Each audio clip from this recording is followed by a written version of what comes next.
Welcome aboard. It's Monday, the 10th day of the third month of March. And here we are, kickstarting yet another week. My name is Benjamin Akako, and of course, I'm going to walk you through what you can expect in the course of these next 4 hours.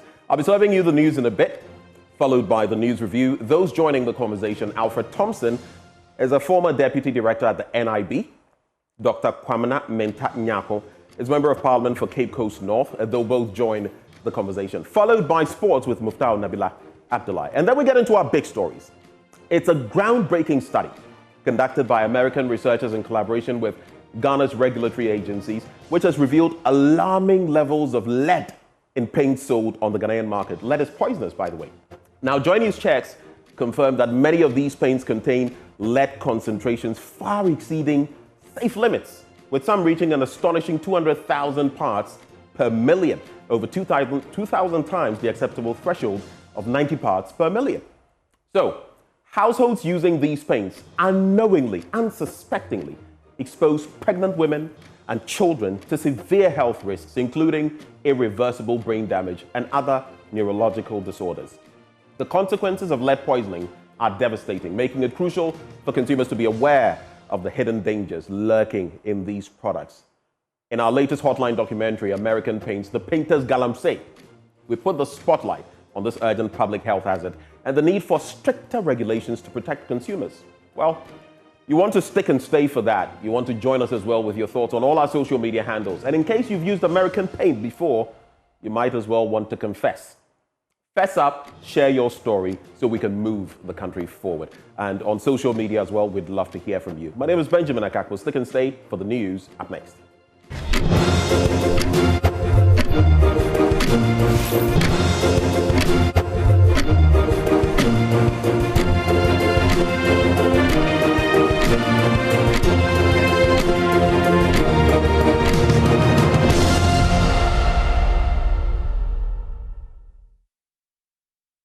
Thank you for staying. Let's settle for the news now. And in our first story, Parliament has formally established all select and standing committees of Parliament after more than 2 months since the 9th Parliament was inaugurated.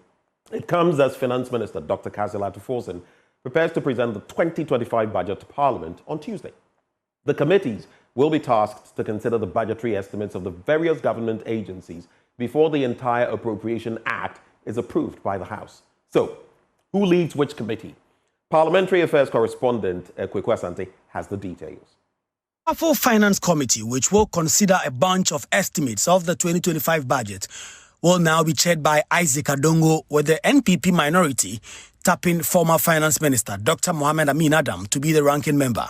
The Subsidiary Legislation Committee, which will be chaired by an opposition MP, will now be led by Patrick Boama, with Medina MP Francis Susu serving as the ranking. Another committee, which is chaired by the opposition, is the Assurances Committee, which will now be chaired by former Defence Minister Dominic Nitiwo.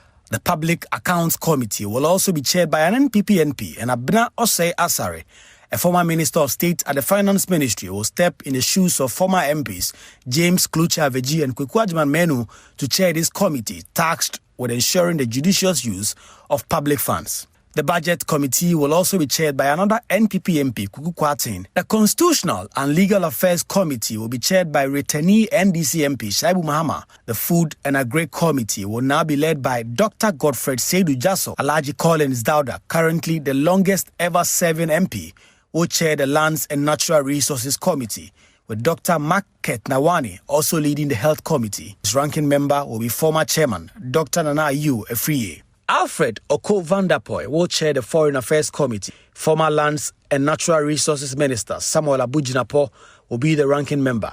James Agalga will chair the Defense and Interior Committee, while Dr. Zaneto Ajaman Rollins will chair the newly created Security and Intelligence Committee. Peter Nochuko Toy will chair the Education Committee, with Emmanuel Kwesibedra chairing the Energy Committee of Parliament. Beyond considering the budget, these committees will also have oversight responsibility over ministries, departments, and agencies that fall under their supervision. Kweku Asante for Joy News.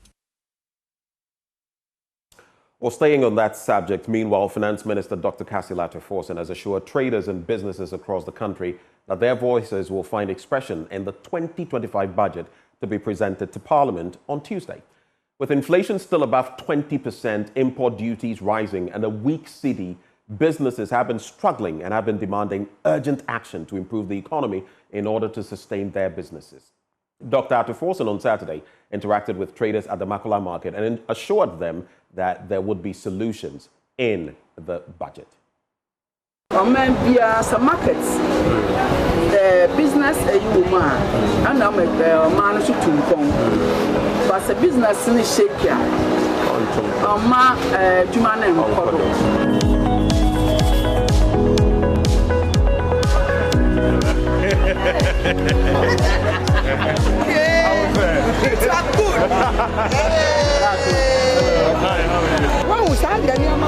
China. Maybe I must say dollar cost.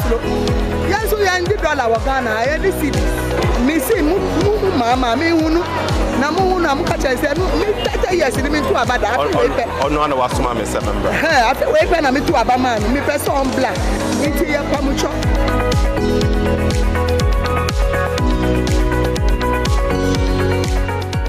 In Ghana, our price are not still because of the dollar. It's never to me stable. Everybody has their price now. Now, the local markets and the consumers in Switzerland, they have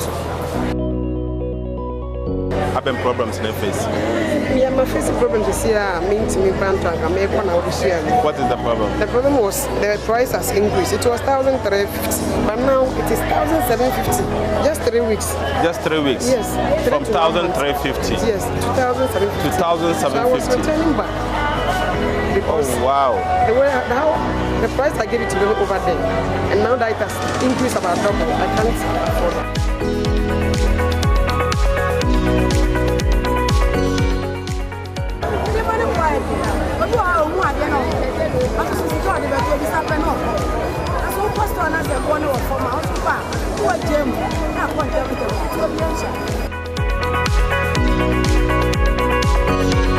Good. Good to see you. But that's it.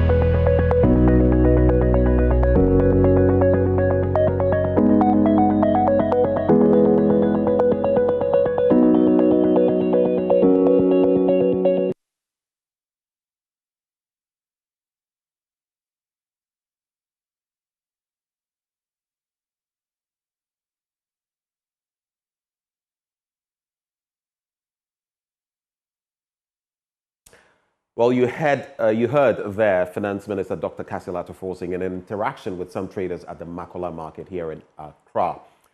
Getting on to our next story. After a series of Joy News reports, a team of military and forestry rapid response yesterday raided the camps of illegal miners in the Tano Anwea Forest Reserve in the Western region. 10 excavators and 1 bulldozer were seized and transported to a local assembly area. But 3 groups who managed to evade arrest were still operating in the evening. Love FM's Erastus Asaridonko joins us via phone to elaborate on the issue. Erastus, a very good morning to you. If you can hear me, let me hear you back.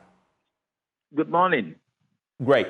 What is the latest that you can report on this incident? What are the latest developments? These equipment were seized. Any updates? Well, so we've been given series of reports and updates of the inclusion of 3 major forests there. The Tamarinea Forest Reserve, the Point Tunnel, which is a biodiversity area. We also have the Tano Nimre Forest also invaded. Now, for a very long time, even the Tano Nimre Forest Reserve, after the invasion of Akonta mining, it has been there, and there has been just pockets of invasion. But this time, it's a full-scale invasion. Now, yesterday, after giving a series of reports, the government acted swiftly. Soldiers from the 2BN in the Western region and the rapid response team of the Forestry Commission raided the camps of some of them in the Western region, in the Tamarinea Forest Reserves, precisely. Now, from what I understand, some of the groups were invaded, but 3 managed, I don't know how, to evade the raid of the team. And so as of 7 p.m. yesterday, my scouts on the ground confirmed they are still operating within the forest reserve. Now we have 10 excavators seized from the raid. 1 bulldozer from that raid have also been, and they've been transported from the forest to a nearby local assembly. Do you have any idea what is going to happen to this equipment, especially as there are conflicting opinions on what to do with them once they are seized? In fact, I do not have any information on that. What I know is that they were into the program. But normally, when something like this happens, you find out because people who are involved and the people who support these groups are themselves influential people within party politics, the party people in influential places. Sometimes you find them being given back to their owners. This time around, we are monitoring to see what will happen to these excavators and bulldozers.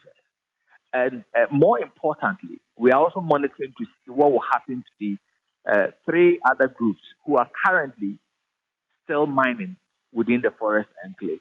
And so today we are monitoring, we will be giving updates on whether the 3 will be raided or they will be left to mine in the forest reserve. Well, just my final bit, moving away from counting our losses, let's count our gains.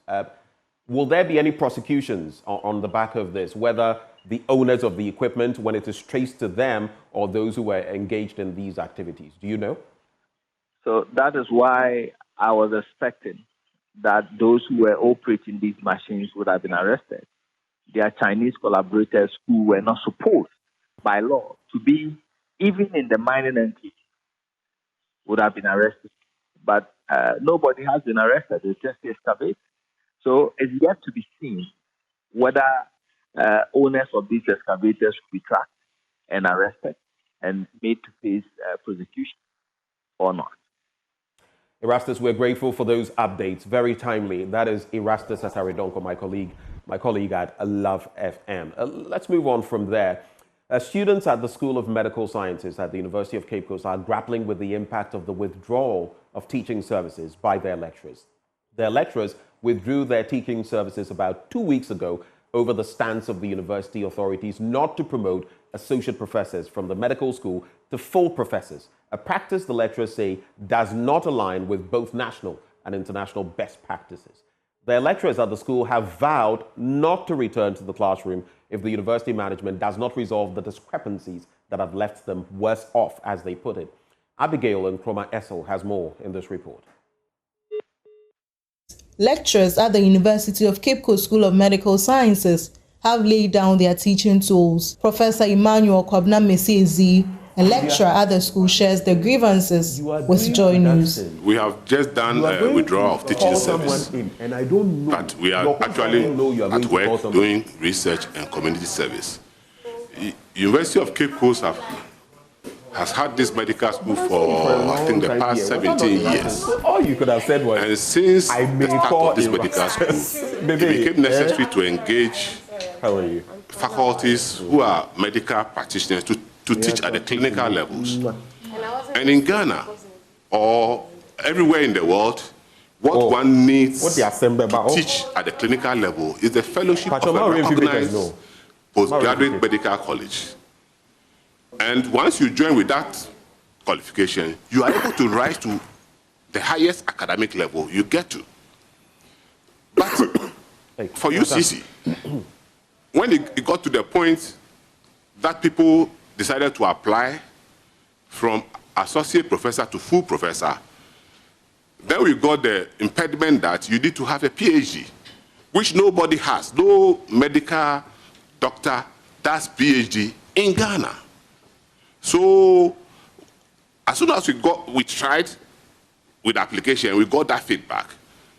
Then we decided to embark on an action. That was about over a year ago. While highlighting a potential meeting with the university board, Professor Mesiezi stresses that until the university rescinds its decision, teaching will not resume at the UCC School of Medical Sciences. There's no way you can get anybody with PhD to come and teach somebody how to diagnose these diseases. You have to be a practitioner. You have to have the fellowship.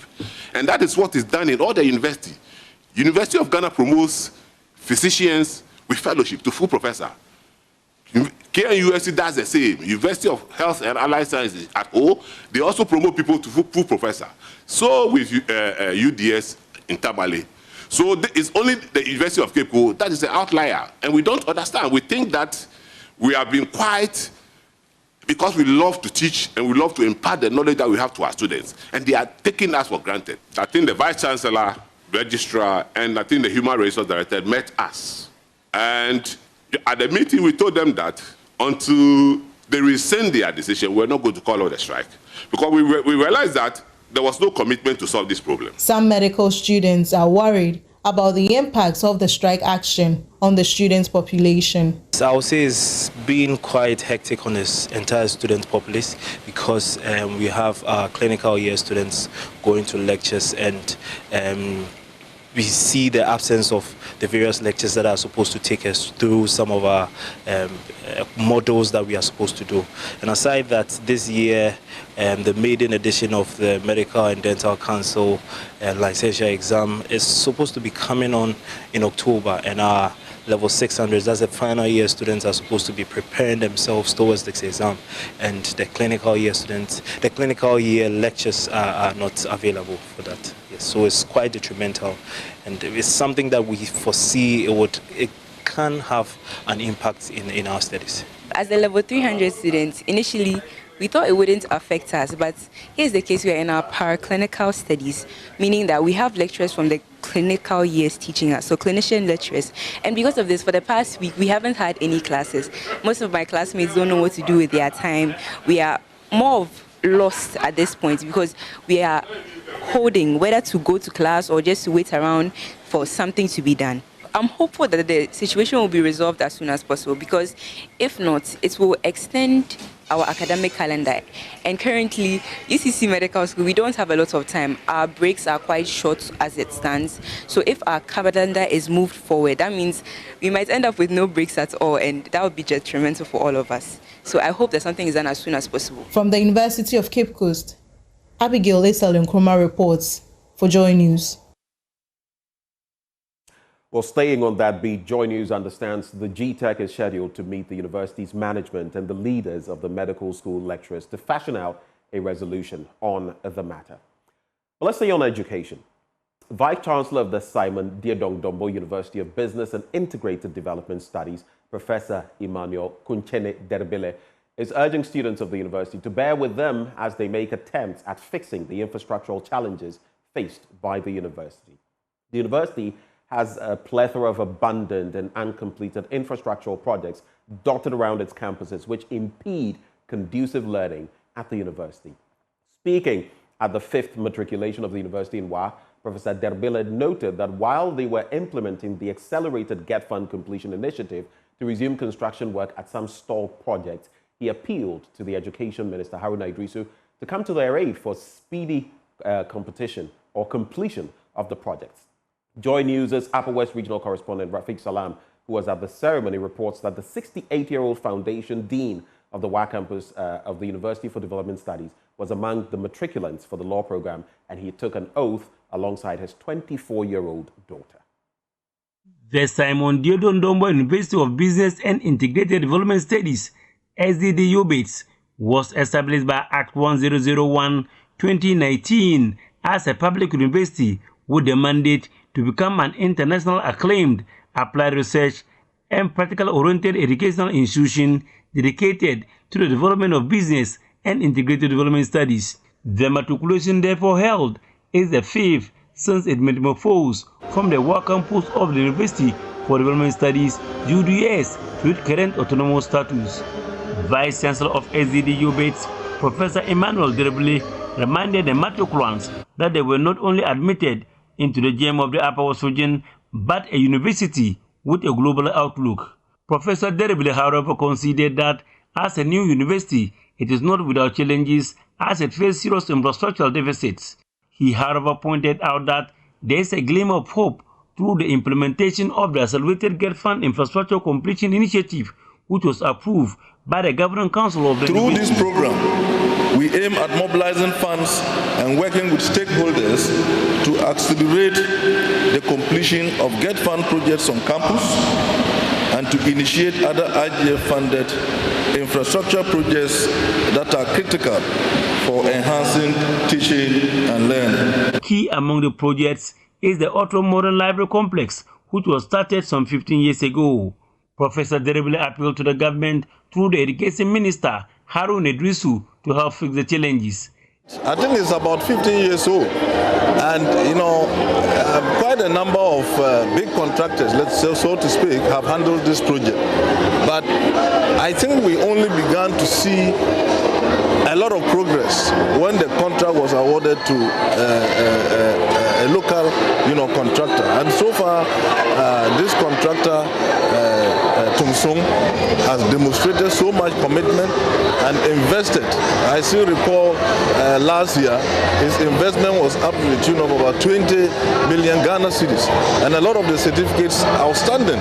We are appealing to the Minister of Education, and he's shown commitment so far to come to our aid, at least to complete the existing infrastructure that we have on campus, the Get Fund projects. I think that would enhance our capacity to even admit a lot more students. A total of 4,332 students were inducted into various programs of the university for the 2024-2025 academic year. 62% of the matriculants were males, while 38% were females for both undergraduate and graduate programs. In order to boost the enrollment of females into its programs, the university will launch the Vice Chancellor Scholarship for needy but brilliant students with special focus on females. Among the males of matriculants as the SDU-based matriculation was a former Council of State member, a foundation dean of the University for Development Studies, Wakampus, Professor Dana Dibaga. The 68-year-old now Professor Baga took the matriculation oath along with his 24-year-old daughter. I was excited to see her just standing by me, you see, and honestly, if I tell you, that's even one of the reasons why I did it. I was trying to encourage her to do law, because she did real estate management. And I said that, well, you can do law and add it to your real estate, but she was thinking that now she wouldn't do it. I said, okay, if you won't do it, I'll go and do it. I'll go and do it. So I even bought my phone before she also said, oh, Dad, if you will do it, I'll also do it. Reporting for Joy News, Rafiq Salam. Wow. And joining the WA chorus there. But now, the Takoradi Technical University has officially matriculated 8,933 students for the 2024-2025 academic year. Speaking at the 25th matriculation ceremony, Vice-Chancellor Reverend Professor John Frankishen urged the new students to embrace academic excellence, integrity and responsibility as they begin their journey at the TTU. Delivering his speech at the ceremony, Reverend Professor said, congratulated the students on their admission, emphasizing TTU's commitment to academic excellence, personal development, and technical education.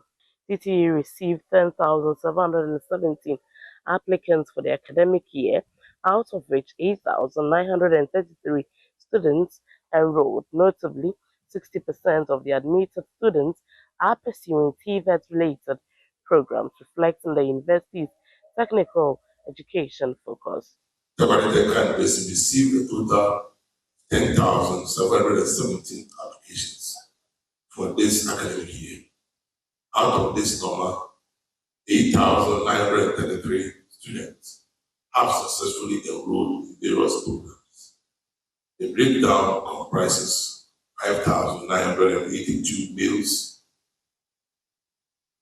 consisting of 67%, and 2,946, consisting 33%. 60% of the admission were into TVET-related programs. This demonstrated to you strong commitment for fulfilling this mandate. I have high hopes for your success. We all want to see you excel.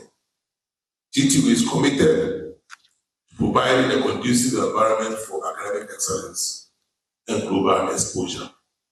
I encourage you to work hard, develop critical thinking skills, and focus on opportunities, personal growth, and development to unlock your full potential. Reverend Professor Ishan urged students to take advantage of the university's resources, including e-library, career development office, and innovation hub, while warning against vices such as examination malpractice, drug abuse, and occultism. As you begin this journey, always remember the core values of the Christ: commitment, integrity, teamwork, excellence, and diversity. Upholding these values will not only shape your character, but also contribute to the positive reputation of the university. Treat everyone in this community with respect and appreciate the diversity that makes us strong. Ladies and gentlemen, like any civil society, TTU has structured communication channels, and we expect you to follow them. I see vibrant and enthusiastic youths, young people here this morning. I urge you to balance your studies with positive social activities.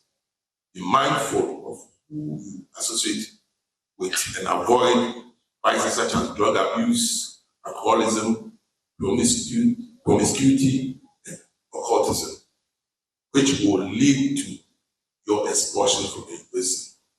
Also, avoid swimming at the beach for your safety. Some of you, I see the sea for the first time. I don't want you to go near, don't go experiment. You don't want any casualty. Stay safe. Take personal responsibility. Avoid examination or practices. The Vice Chancellor also reminded students to maintain a balance between academic and social life while staying security conscious. For Joy News in Athalia Kwanza, Western Region. Now, at the closing ceremony of a 3-year research project by the National Institute for Health Research, Dr. Roberta Lamte, co-principal investigator of the CREATE team, stressed the need for structured self-management education in tackling non-communicable diseases. She highlighted that managing conditions like hypertension, diabetes, and stroke required community-wide efforts beyond hospital care, urging individuals to take charge of their health through a proper diet, medication adherence, and exercise. We did this from the UK, Mozambique, Kenya, and Ghana. We've been meeting here for the past 3 days, and today is the last day to reflect on how the projects went. So the main, apart from the structured education component of CREATE, we also collaborated with other partners who we think are important when it comes to delivery of non-communicable disease education. A major partner was the church and worked very closely with Wesley Methodist Church. We also worked with the Kolibu Mosque. We also worked with community fit clubs. Oh, we have a lot of key findings, but I think for us, the major one is that structured self-management education can actually change people's behavior. Because as part of that research, we didn't give people medication, we didn't give people food, we just gave them education so that they can understand food and the impact it has on their own health and other things that affect non-communicable diseases such as mood, mental health, a few other things, the importance of taking medications and why they are important. So one thing we learned that given that structured self-management was able to change their behaviors because we took their blood parameters at baseline, they came back again, we took it again at 3 months, and they came back again and we took it at 6 months.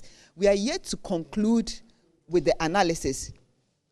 Not only did we take quantitative data, so numbers, we also interviewed them and said, what was your experience, what were the challenges? And all in all, we know that the structured self-management education worked. I mean, some people shed their weight, blood pressures were better controlled, people felt more in control, they appreciated the impact of their mood on their health. So we believe that this is something we should take forward and test in a randomized control trial with a control arm. So one arm gets the intervention, so that you can say that it is because of this.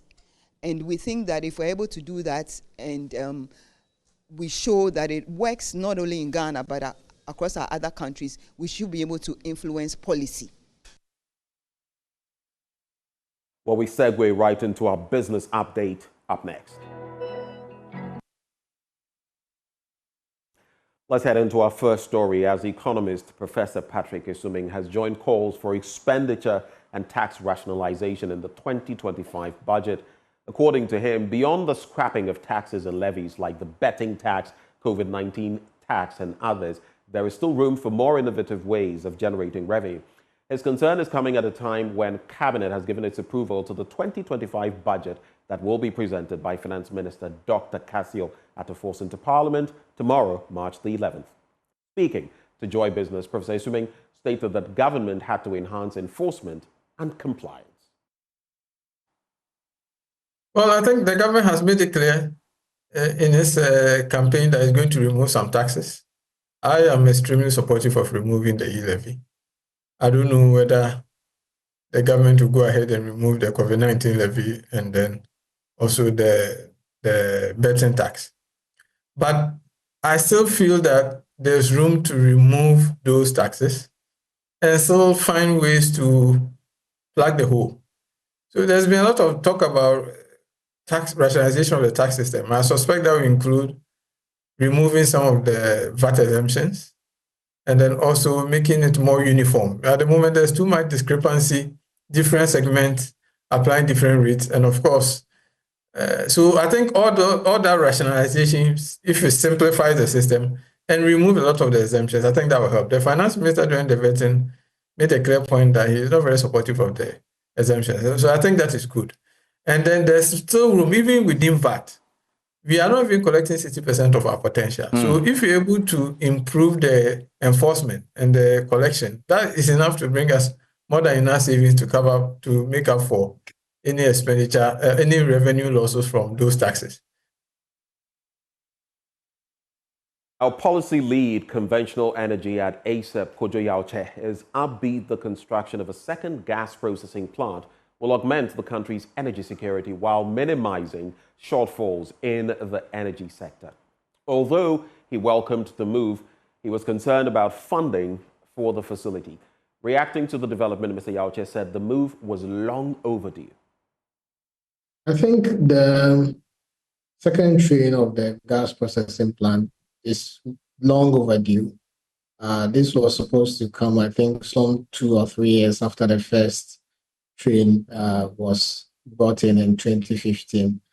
And if you look at how much gas we've been flaring over the period, in 2023 alone, the gas we flared, if we were supposed to commercialize it and use it for power production, that would have earned us some $287 million. So having a processing plant that is able to commercialize this gas instead of flaring it, which goes against our zero flaring policy. And that's how we cap off the business update and the summation of the AM news in general. But do stay with us. Our guests will join us shortly for the news review. We'll be right back.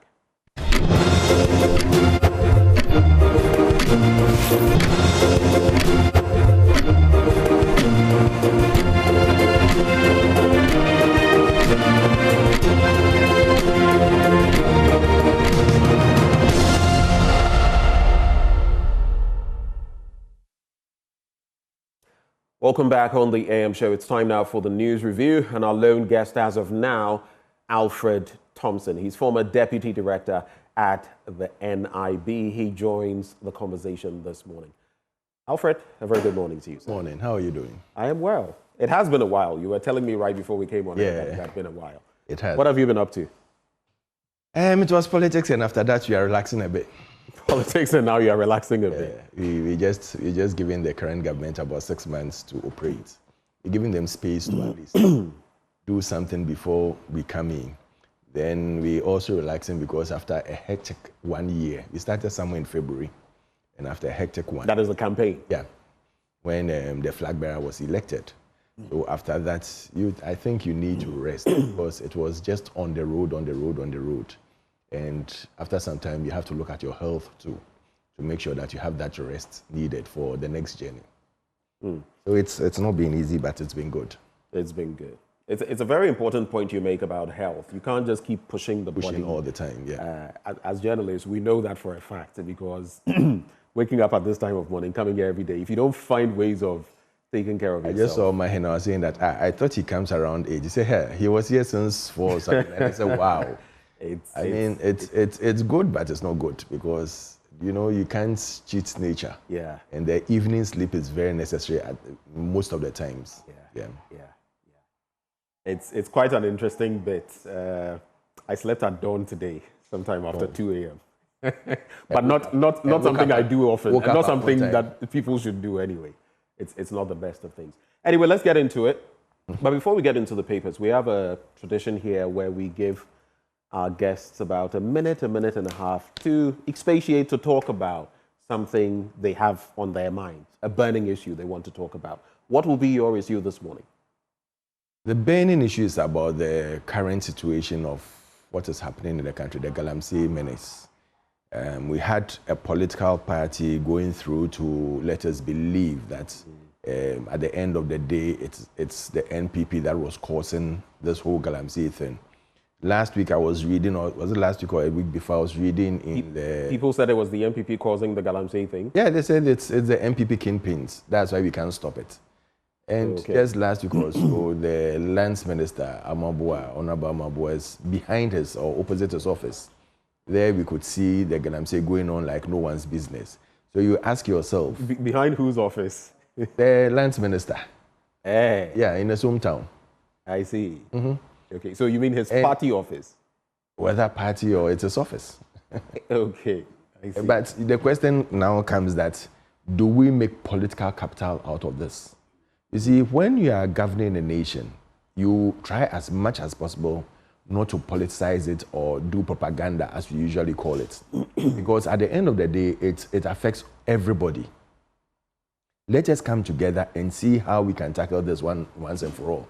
Because when the waters are polluted, when the forests are defaced, at the end of it all, it affects everybody. You don't know whether it's when they are doing it, they don't come and ask you that, when there's no water, are you MPP, so we are giving you because you did better than NDC. It's not that way. We all have to come together to correct the wrong. That is how you build a nation. And nation is not built on propaganda and lies. Nation is not built on trying to run your other opponents down. Nation is built on truth and progress and prosperity. You look at it, you bring your plan, we all strategize towards it, and we work together. Let us buy into your vision. Let us buy into your plan for the next 4 years. And that is what I expect of this government. They should stop the propagandas going on that, and they inherited a criminally run economy and everything. That will not help us. I think it's the cheapest and the most below the belt type of politics that you are doing. Come out and come and tell us what you inherited. Because when you look at the financial parameters, we handed over a better economy than in 2016. So are you trying to tell me that in 2016, then it's an armed robbery type of economy that we inherited? We don't want to do that.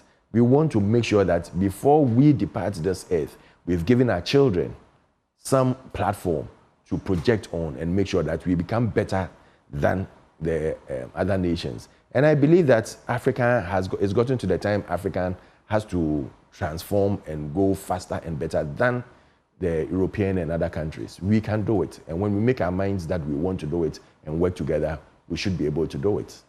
I see. Just a quick follow-up. So you talk about the impression being created that the MPP was behind the Galamsey. I think we can use the half full, half empty glass principle here. And the point MPP being that no one would have said that solely by itself, the party, the MPP, was the cause of Galamsey. But you look at licenses that were issued within a specific period of time. In fact, if you look at just between the 1st to the 6th of January this year, before the handing over, 318 of them. Not any time within the 8-year space, within such a short time, were such numbers of licenses granted.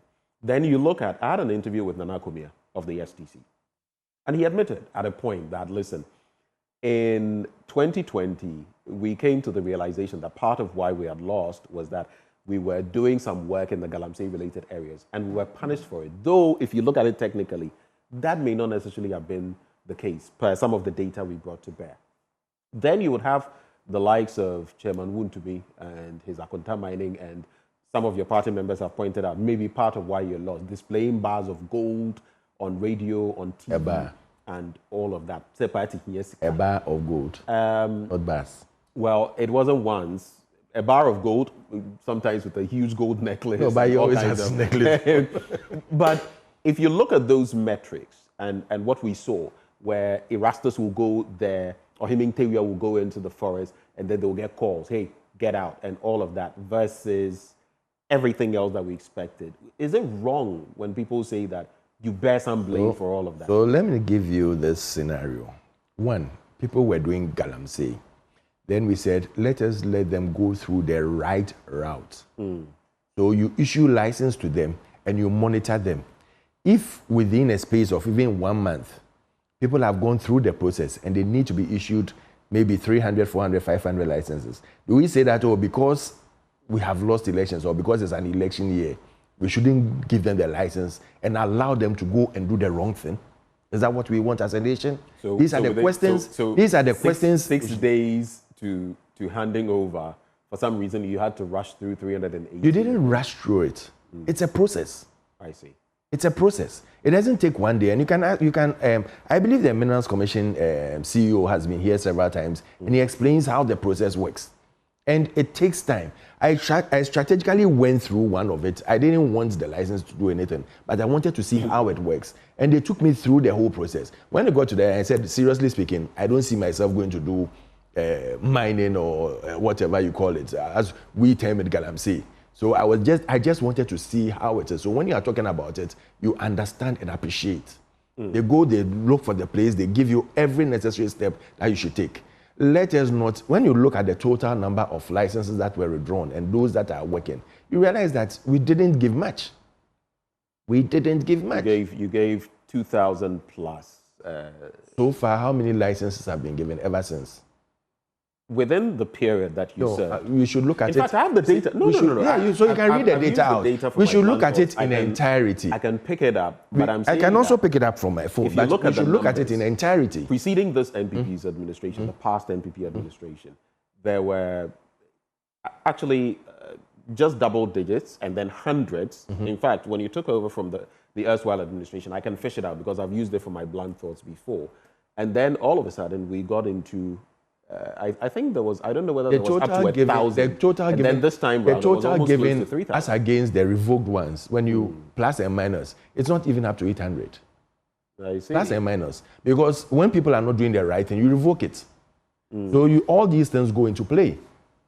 I'll check on the active licenses. I'll get to that page and then whatever But whatever it is, at the end of the day, we shouldn't do partisan politics with it. And that is what is worrying the current government, because they were pushing people to go on demonstrations, even stopping hospitals from working, because they felt that it was their time to use this Galamsey to get out this government. You've ousted them, and look at it.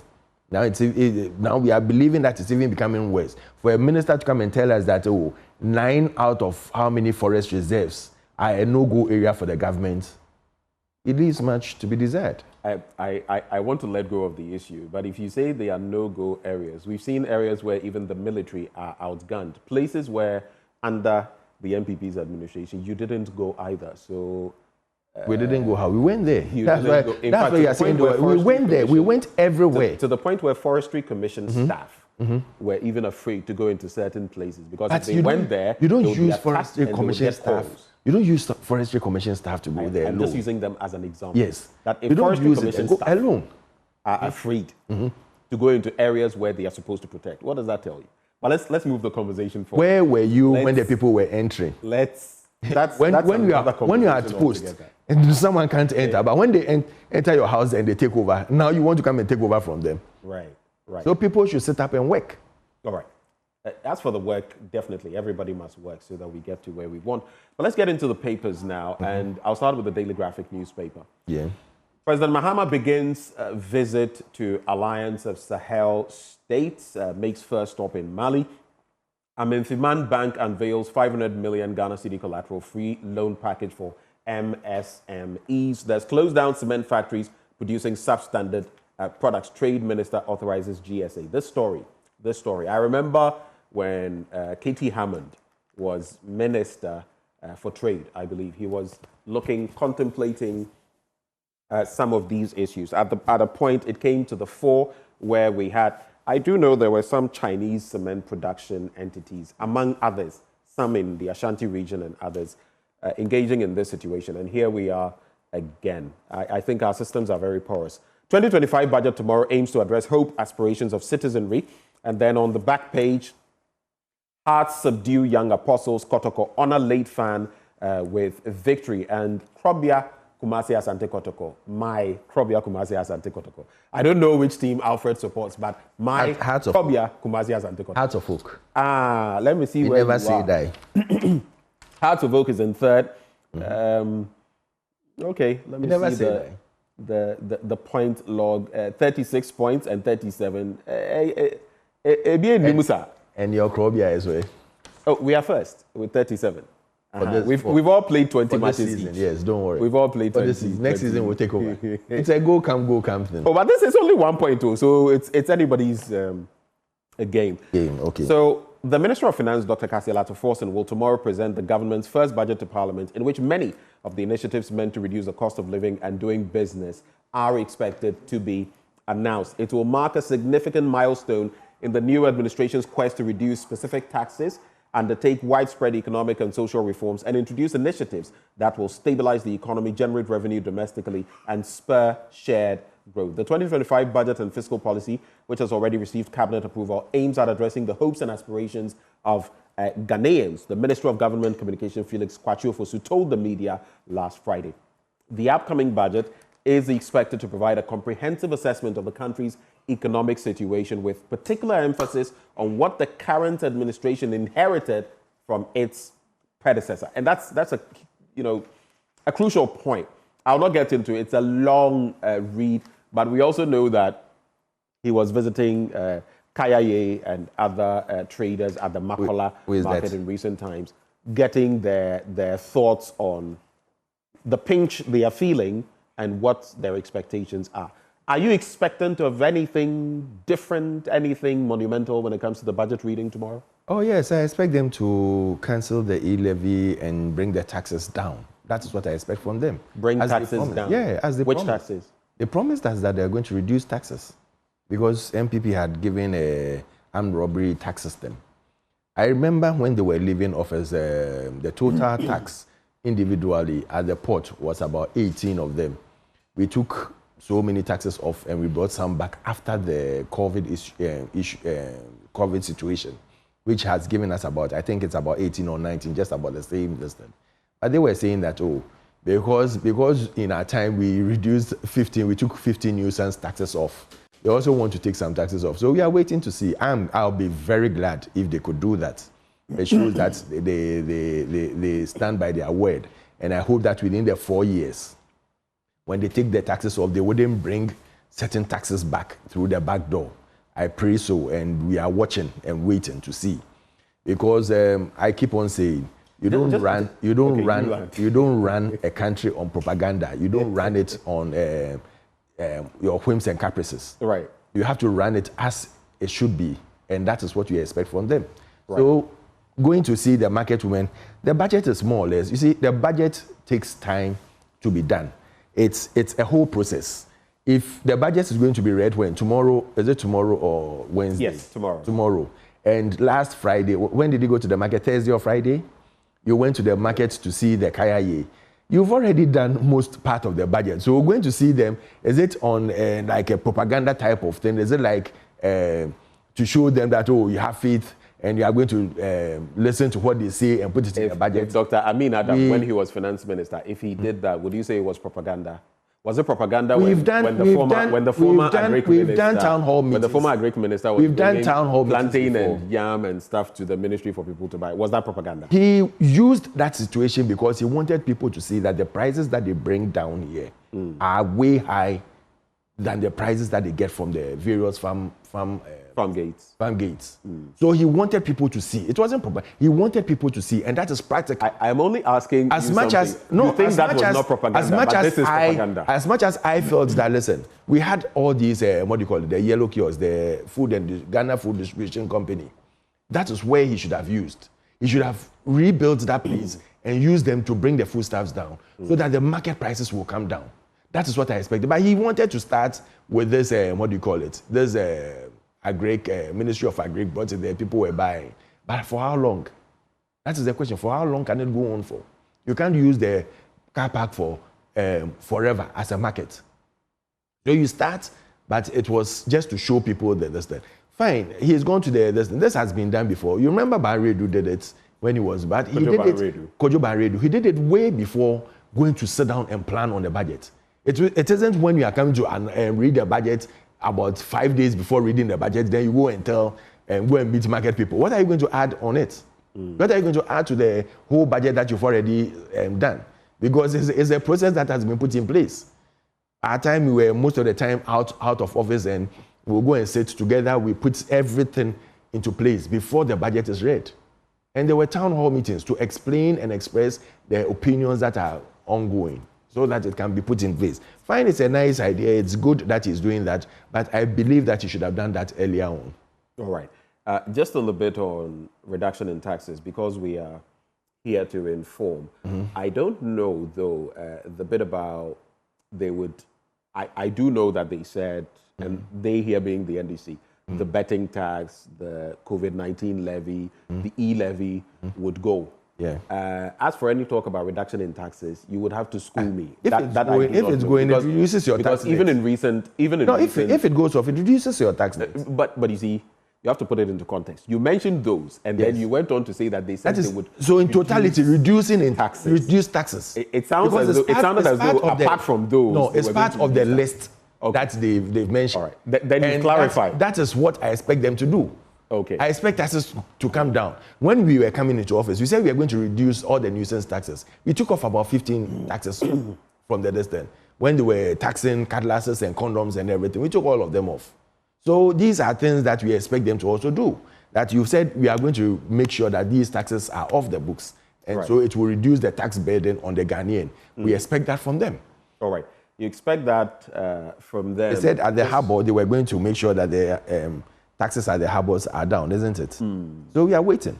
Next month, end of this month, I expect to see something good.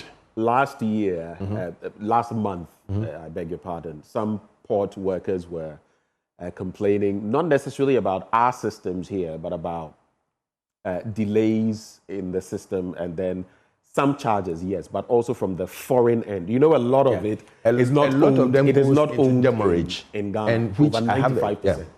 Which I have a serious problem with that, because I feel that, I mean, as a government, not only NDC, but any government that comes into power should look at that demurrage system holistically. Right. That money goes out of this country, and I believe that we should be able to help people to clear their goods within 2, 3, 4, 5 days, so that this demurrage thing will not happen. Because I don't see why some people will bring goods in and they'll go and pay a whooping amount of money for demurrage, and it goes to the foreign companies. It's not for the Ghanaian government. All of it goes. All of it. Meanwhile, just to land on this, was it Friday? I had the president of the Ghana Chamber of Shipping, Stephen Aholo, in the studio. He made the point that 50% of our tax revenue comes from the two ports, Tema and Takoradi. 50% of our tax revenue. Yes. Imagine that. And that's why the ports are going dry. So if we put in place certain measures, I believe we'd be able to rake in even more, because a lot of the money is being, repatriated. But even with all this, the things that go on at the ports, Yeah, even with all that, yes. Even with all this, the things Even with that all go that. on at the port. I believe that there are so many leakages that we should look at. Right. So many leakages. And if we are not careful, we keep on taxing, and then the leakages will keep on growing bigger. There's been talk so the VAT, I have heard talk of, looking at it again to see whether it will be, of course, they are talking about a wider tax net, which throughout this Fourth Republic we've been talking about. How they will execute that, we wait to see. But if the VAT were increased in any way, especially on the back of some of the comments your own party has made in the past, that, VAT should be, and in the West African sub-region, this and that, would it be a concern for you? If they reduce it, I'll be glad. If they increase it, that's if what they I'm saying. increase it, yes. The opposite, I'll say, You say, But your own party members spoke about this in the past, the citing VAT conditions in West Africa and all that. You see, we to get your system running, to tell you the truth, and NPP has always been advocating this, to get your system running and running well, it's not the taxes that will do it for you. The lesser the taxes, the more business friendly you become. The lesser the taxes. And that is why we wanted to move from taxation to production. We started it, but somewhere along the line, when all these global economic challenges came in, we fell off. But it's not too late to start all over again. I believe that if we want to grow globally, if we want to get a lot of things done, if we want to get so many people coming into the tax bracket, we should be able to make taxation very easy to calculate and understand and appreciate, and very accessible for everybody.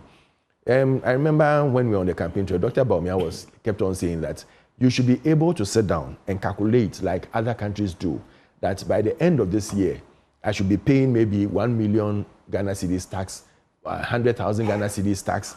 You should know that if I work so much, this is the tax I will pay at the end of every year. If I work this little, this is the tax I'll pay. Everybody should be able to calculate his or her tax, so that you don't sit down and then someone will come and throw some tax measures or some tax calculations at you, and you are even confused. It makes you feel that, listen, someone is cheating me somewhere, and I'm not going to pay this tax. And that is what is going on. So we need to, and especially the GRA boards now, the new boards, should be able to come out and tell us that this is how we calculate the tax. This is what you should expect. This is how you can sit in your house and calculate the tax that you should be paying, your PAYEs and all those things, and other taxes that you should pay on your goods and services. I should be able to import a car and know that by the time the car gets to the port, I should have about 10,000 Ghana cedis, 20,000 Ghana cedis ready to pay for the duty and all other taxes that are involved. And that is what I expect this government to take up. It's a good thing that Dr. Baumia was looking at, and I don't think they should throw it under the car or under the bucket because they think that it's coming from the opponent who was a presidential candidate. Right. Let us help build this country. It's not for us, it's for our children and our children's children. So good ideas should be put on board. Let us all look at it and let us see how best we can help to make sure that it works and works well for all of us. All right. Let's get into just about two more stories and then you'll take your stack of papers. President Mahama begins visit to Alliance of Sahel States, makes first stop in Mali, and President John Dramani Mahama has started a 3-day working visit to the Alliance of Sahel States, with the first stop in the Malian capital of Bamako. Last Saturday's visit centered on discussions related to strengthening bilateral relations, addressing regional security concerns, and fostering mutual economic growth for the West African states. Discussions also focused on reviving the stalled technical joint cooperation, a framework initiated in 2011 to address existing trade and diplomatic bottlenecks. The president and his delegation were warmly received at the airport by Mali's transition president, General Assimi Goïta, and some state officials and the Ghanaian community in Mali before their meetings in the presidential palace. What do you make of this attempt at, wooing those brothers and sisters from neighboring countries who have left the ECOWAS? Now it's official, they've moved out. They say, the saying is that ECOWAS is weaker without them, and they are trying to trade within themselves, military cooperation and all that. Good move? Isn't it too early? Too early? Too early. So we should have waited? You have a nation to fix. I see. Yeah, then when you finish, you can move out. Not deal with FSMO. You need them all right. But it's too early. That is why you took actually he has taken what, a special envoy for the Sahel country. Yes. So let the person work whilst you focus on making sure that you've built your nation. But this is a joint effort. Even right? your first It's a different thing having the envoy do anything versus having the president at that level interact with them. And you can see part of that from when at his inauguration, when he was being, I've forgotten the term we use for that. When he was taking the presidential oath, you would find the Burkinabe leader here. The one with the gun. Traore. Yeah. The one with the gun? The one with the gun, yes. On the one with the gun. That was not stopped? Okay. But you know what the explanations that were given, right? Is it the security protocols they went through before allowing him to go? He's a military leader. So if I'm the military right now, as the commander-in-chief of the, the chief of defense staff, can walk to the stage or walk to President There's a difference. Mohammed's He's a military office. leader from another country. No, but it's not acceptable. Okay. Otherwise, don't come to our country, period. I see. You cannot carry a gun to the stage of the sitting president. Well, and display it on you. The security details, they had lapses looked and they at should the accept it. different- They had different lapses, issues. the security had lapses, and they should accept it. That no, it is not acceptable. Next time it won't happen. That is what they have to do, not to give us excuses. All right. But let's get back to the point coming of back to the main point. bringing them back. You see, say it's too early. It's too early because I feel that you just took office. It's less than even 3 months or so that you took office. The budget has not even been read. You have to put your country on the trajectory that we all believe that you should put it on before you start looking out of the box. Let us see within the box what we have to fix. Put it in the right place. You sit down today and almost every now and then lights are going off. People are complaining that there's so much doomsaw in this country. And the doomsaw is so synonymous to the name of Muhammad that as soon as he came back, doomsday started. Oh, wow. Oh, yeah. It wasn't that bad. It wasn't that bad. No, it wasn't. I mean, let's be. No, I'm telling you the sometimes truth. let's be. Was it that bad? Okay. Before he took over office, was it that bad? I can tell you for a fact that it was worse where I am. But we must also be factual, okay?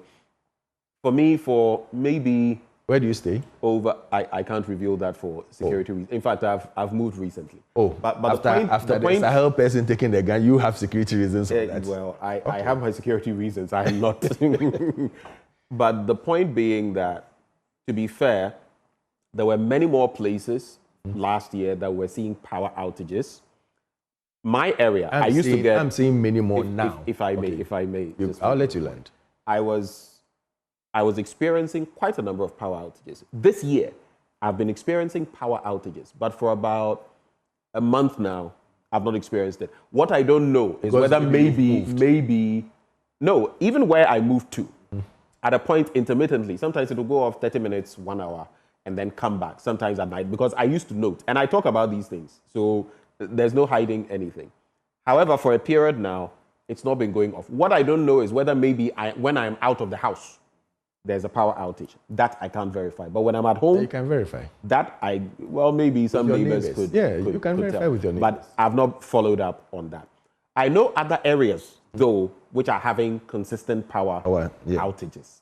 Have you been to Ashanti region lately? But if you say that it is worse... Have you been to Ashanti region I really lately? don't know. And I knew you would mention the Ashanti region. It's been been pretty problematic there. Yes. But generally, would you say it is worse now than it was then? Now, the minister has admitted that it's full challenges that they are facing. So let's take it that he's now coming on. But this has been said. It's not a new admission. When WAPCO had to do its thing, the maintenance and all of that, they then had to get fuel into the system. Not all of it came in bulk, and so some of it came in batches. We know the story already, so it's not new. When we were taking over office in 2017, we didn't have fuel at all. We didn't. I see. We didn't make excuses. But how we didn't switch off the lights. What were the systems powering the lights? Immediately, we had to put systems in place to make sure that whether we're borrowing or we're trying to make sure that everybody had lights at that time. That was why when the president came, he said he was able to say that, within 1 year before he handed over, there was no doomsaw. he should go and check their records. He should go and check their records. So there was no Dumso under the MPP, the past administration, but now there's I Dumso. didn't say that there wasn't any Dumso. But you said that President Mahama, I said that he since comes he with, came, so yes, he came and he's so got Dumso. The moment he came, the Dumso has now become like flip-flop, flip-flop, flip-flop all the time. And everybody's complaining. People are complaining. Okay. That's serious, especially in Ashanti. Over the weekend, friends from Ashanti were saying that, listen, this thing is becoming too much. And it's difficult to bear. A friend who traveled from Accra to said, he said in his house, he lives around Adenta. He said the light of there is serious. But when he got to Ashanti, he realized that it is worse. So maybe he's better off keeping quiet here than going to Ashanti and then going to say that, oh, he also has light off, so we should take it that way. All right. But coming back to the issue of that, I feel that we should sit down and look at it holistically. There's we have crude and everything. If we can do, maybe sit down and look at how we can get some percentage of it coming into the nation to serve us and make sure we pay for it. And that is why they started a gold for oil, which has been cancelled. All because we didn't want to. Oh, yeah. The Bank of Ghana. It's been. The Bank of Ghana. There's been talk about. No, he said he's cancelled it. The new governor said the gold for oil has been cancelled. I thought there was some arrangement to move that to the gold board. No. They said it's been cancelled. Really? Or which one has been moved to the gold board? That is. The gold board is a whole different ball game altogether. No, there's an arrangement where the Bank of Ghana, the central bank, is no longer going to engage in those, but gold board will. But I'll check, the main reason was because it's to help us stabilize our currency, for us not to go and look for dollars to be chasing crude, but to get cedis to make sure that we get crude into the system. And it's not just for any excuse that we are doing that. We're doing that to help stabilize our currency and build the nation, because there were serious challenges when the fluctuation in the currency started. Right. And it was able to stabilize it. Right. And so you build upon it. You look at where the loopholes are and build upon such innovation. You don't rather go and then cancel it because you feel that it was brought in by someone else, so let us put it off. And I think we should, should look at it. Fiman Bank unveils 500 million Ghana Cedi collateral free loan package for MSMEs. This is good news. And I think I'll just pause there so that you can do your stack of papers. Commemoration of International Women's Day, President Mahama calls for action on gender equality. EC chairperson commends women's role in peaceful elections. That's on page 18. On page 19, Parliament appoints leaders of committees. And we have some of them. Isaac Adongo, Chairman, Finance Committee of Parliament. And you also have Abno Sayasari, Chairperson, Public Accounts Committee of Parliament. You know, some of them from the majority will be the leaders. Others will be ranking from the minority, and vice versa. It works that way. Let's do your stack of papers. So I have the news center. And it says, EcoBank Ghana expands Elevate program to empower more women entrepreneurs. Then we have the Dumso, Jinapo admits to fuel supply challenges. Then we have tight race for the next GIS boss, intensify lobbying and maneuvering ongoing. That is the Ghana Immigration Service. We have about 7 faces here that are fighting for it. Minority fights majority. Allegedly fighting for it. Lobbying for it, sorry, not fighting, lobbying for it. Minority fights majority over absenteeism. We learned that over the days or since January, people were lobbying, and those who didn't get are now quite sad. So most of them are not coming to Parliament. And you got this intel how? Dr. Atuforsen to present 2025 budget tomorrow. So that makes it for the news center. Then the Ghanaian Times says, groundbreaking research in Buruli ulcer, KNUST Dawn Invest Diagnostic Tool. First of its kind in sub-Saharan Africa. Dr. Michael Frempong in a research lab. These are to be commended. I think it's very good. We need a lot of local inputs when it comes to this, because, for example, when it comes to COVID-19 and the rest, you know, often when they are testing these vaccines and others, they test from the Western world or maybe the Eastern world. What happens to Africa? Because some of the pathogens, some of the things we have to deal with, we react differently to them, which is why there must be homegrown studies, which is why I always commend the likes of the Noguchi Institute for Scientific Research, I should say, WACBIP, among others, at the University of Ghana, and some of these other entities doing great things. I think there's the KRCC or something at in Kumasi, okay. Yeah, among others. These are great. These are good things that people that we should celebrate. Dr. Michael Frimpong, and I think he's doing a good job.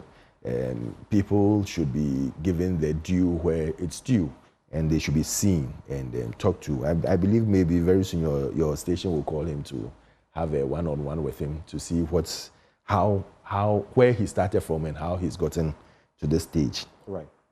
Then Haruna Idrisu, the Honorable Minister for Education. Education Minister calls on Indonesia to establish Islamic Medical University in the northern Ghana. That's what he's asking for. Then President embarks on a good neighborliness trip, as you already had said in your paper. Then Mr. Simon Madji, Ghana opens for business, a new dawn for investment, economic prosperity. And I think he's at GIPC, and he's the boss there. Then we have the president in his military apparel, and Mahama not safe. The Chiman South MP petitions Parliament. I don't know why he's saying he's not safe. Do you want us to check and see? No, you can get into that story. So he's saying that Member of Parliament for Techiman South constituency, Martin Ajay Mensah, has petitioned Parliament to intervene and halt what he describes as continuous reckless security breaches that puts the safety of the country's president, John Mahama, at a high risk. Just last Thursday, the president again is seen being driven in a vehicle by his brother, Ibrahim Mahama, on an official visit to the Volta region to commiserate with victims of sea erosion community, where the president was officially assigned. Driver. Has the president's brother been trained and cleared specifically on all the safety measures to be undertaken to drive the president in the convoy? So it's talking about the president's brother driving him in his official vehicle as his driver to the Volta region to see the sea. I wouldn't comment on it because I know when I comment, you ask me that, if Gabi should drive. No, I'll not ask you anything. Whatever comments you have, you can pass them. If Gabi should drive Nanado, would I have issues with that? But yes, I have issues with this. I think he's the president of the Republic, not the president of NDC. And some of these security things, especially for official visits, we should look at it very well. We shouldn't open the box for others to come in and also start doing things that are not right. If it's a personal trip that they are having, they can use their own car, they can use their sports car, they can use their motorbikes and go everywhere they want.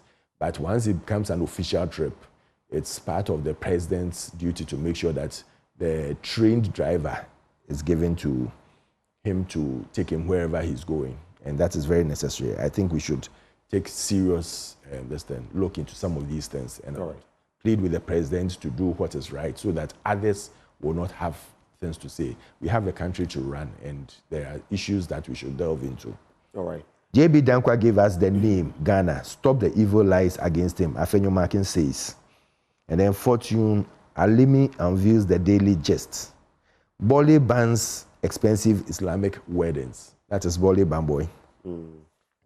They are banning, or isn't it Bole Bamboy? The chief imam of the Bole traditional area, the Savannah region, Alhaji Muhammad Idris, has placed a ban on extravagant Islamic weddings with immediate effect to ease financial burdens on young couples and preserve Islamic traditions. Right. I think, which I think is a good. As for extravagance, not just Muslims, across the board, we can cut it out, especially where we find ourselves. We can't be complaining about finances and be doing. Will it happen? That's another thing. Funerals and weddings, we have to go though. Some funerals take about 5 days or 1 week, and you ask yourself, are they enjoying on the person's behalf, or they are really celebrating the person? Or they are we can have that conversation some other day. The Ghanaian publisher, Minority Leader cautions MPP against division. Ekufuado defends JB Dankwa's legacy. And there's also Honorable Abna Osei-Asare, first female chairperson of the PAC. The Inquisitor, NSS payroll scandal, ghosty Gifty detained. But let's allow the moves to be completed, and then we'll get into that. And then the custodian, one of the stories there, Dumso torments Mahama's government. Well, we have the to same go. Dumso. Pardon me? The same Dumso. I don't know which Dumso, other Dumso. But just to leave you, you mentioned the mining license issue. 1988 to 2008, the number was 40. 2009 to 2016, 59. 2017 to 2025, 2,151. We can get into that later. A very happy birthday to Mama Adelaide Ekia Abrefinate. Adelaide Ekia Abrefinate. You are just a breath of fresh air. Everywhere you go, there's positivity, there's goodness. We love you and we celebrate you on your birthday today. Happy birthday to you, Mama Abrefi. And I'll be celebrating you one more time later on the show. But the guest this morning, Alfred Thompson, former Deputy Director of the NIB, he joined me for a conversation. Thank you, sir. Thank you for very joining much. me. And hope to see you. Up next, we have sports with Muftau Nabila Abdullah. You don't want to miss it. Stay.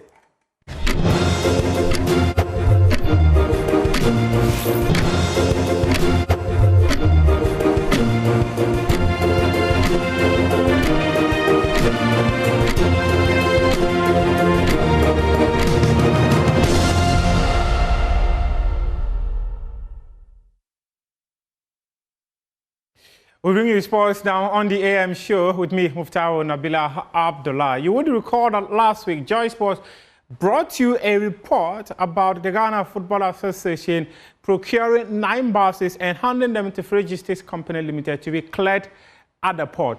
We had also stated that in one of the containers that delivered a bus, there were some other items in the bus which were not readily available to Joy Sports. Well, we've now gotten the information after writing to the Ghana Revenue Authority, and in fact, the email that was sent to the Ghana Revenue Authority was actually before the publication of the story, because we wanted to have an idea about the contents of that container before publishing. However, it took a while before the Ghana Revenue Authority responded, and when they found out a date, we thought it wise that we should bring it to you. And these are the details per Ghana Revenue Authority in their email, which was sent to me on Friday, March 7 at about 3:30 p.m. This is what they said. Dear Muftau Abdullah, the document indicates that you cleared 1 pack, which is Hyundai Counterbus Black Marty, 25 packs medium-sized mattresses, and 15 packs of student mattresses. So the CIF simply means that the cost, the insurance, and freight for the bus was 212,783.08 Ghana cedis. That of 25 medium-sized mattresses was at 32,597.50 Ghana cedis.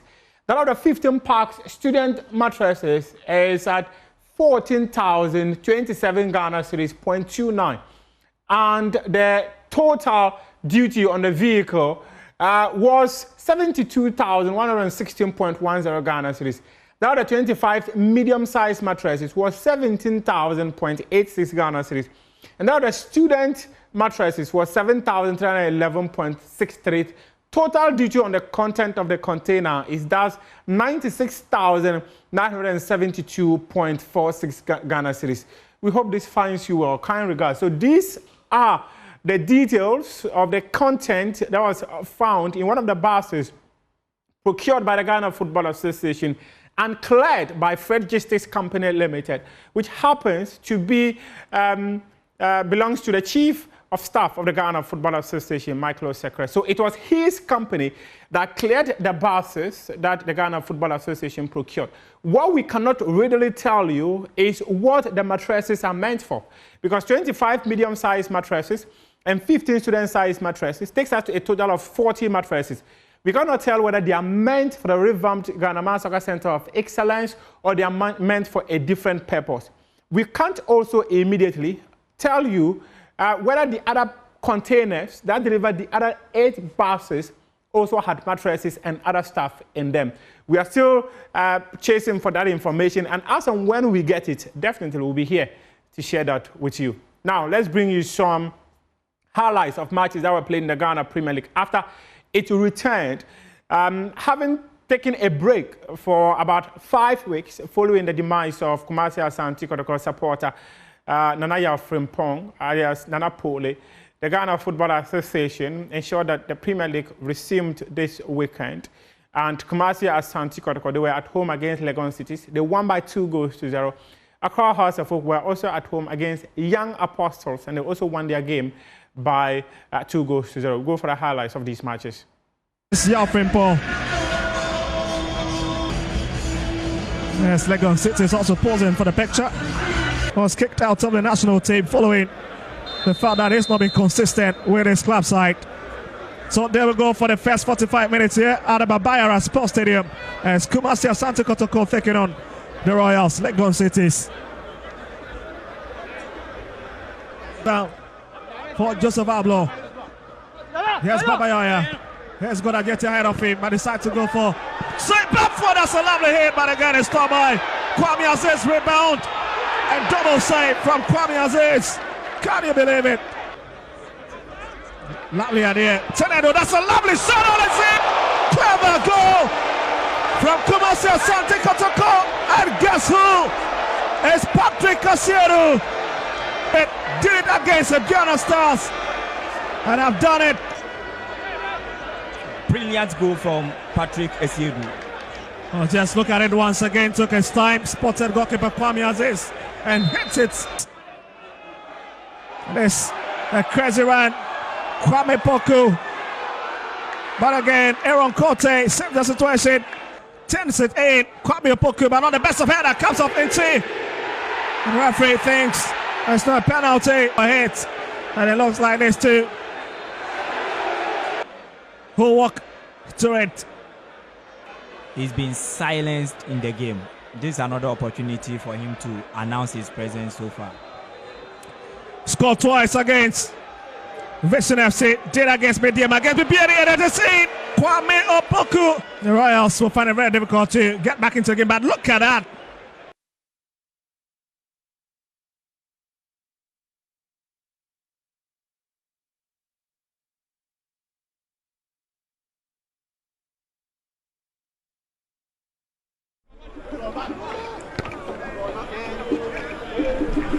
And the first ball is already fired outside. Better in such games. Yes, Hussein trying to pick his colleague. Picks him. This could be a very lovely ball. Goes down, but it's a trouble. Adam Aziz is missed. Oh, that's a lovely clearance. At least to avert that danger.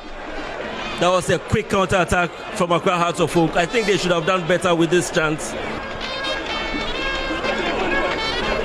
That's a sweet move by Accra Hearts of Oak.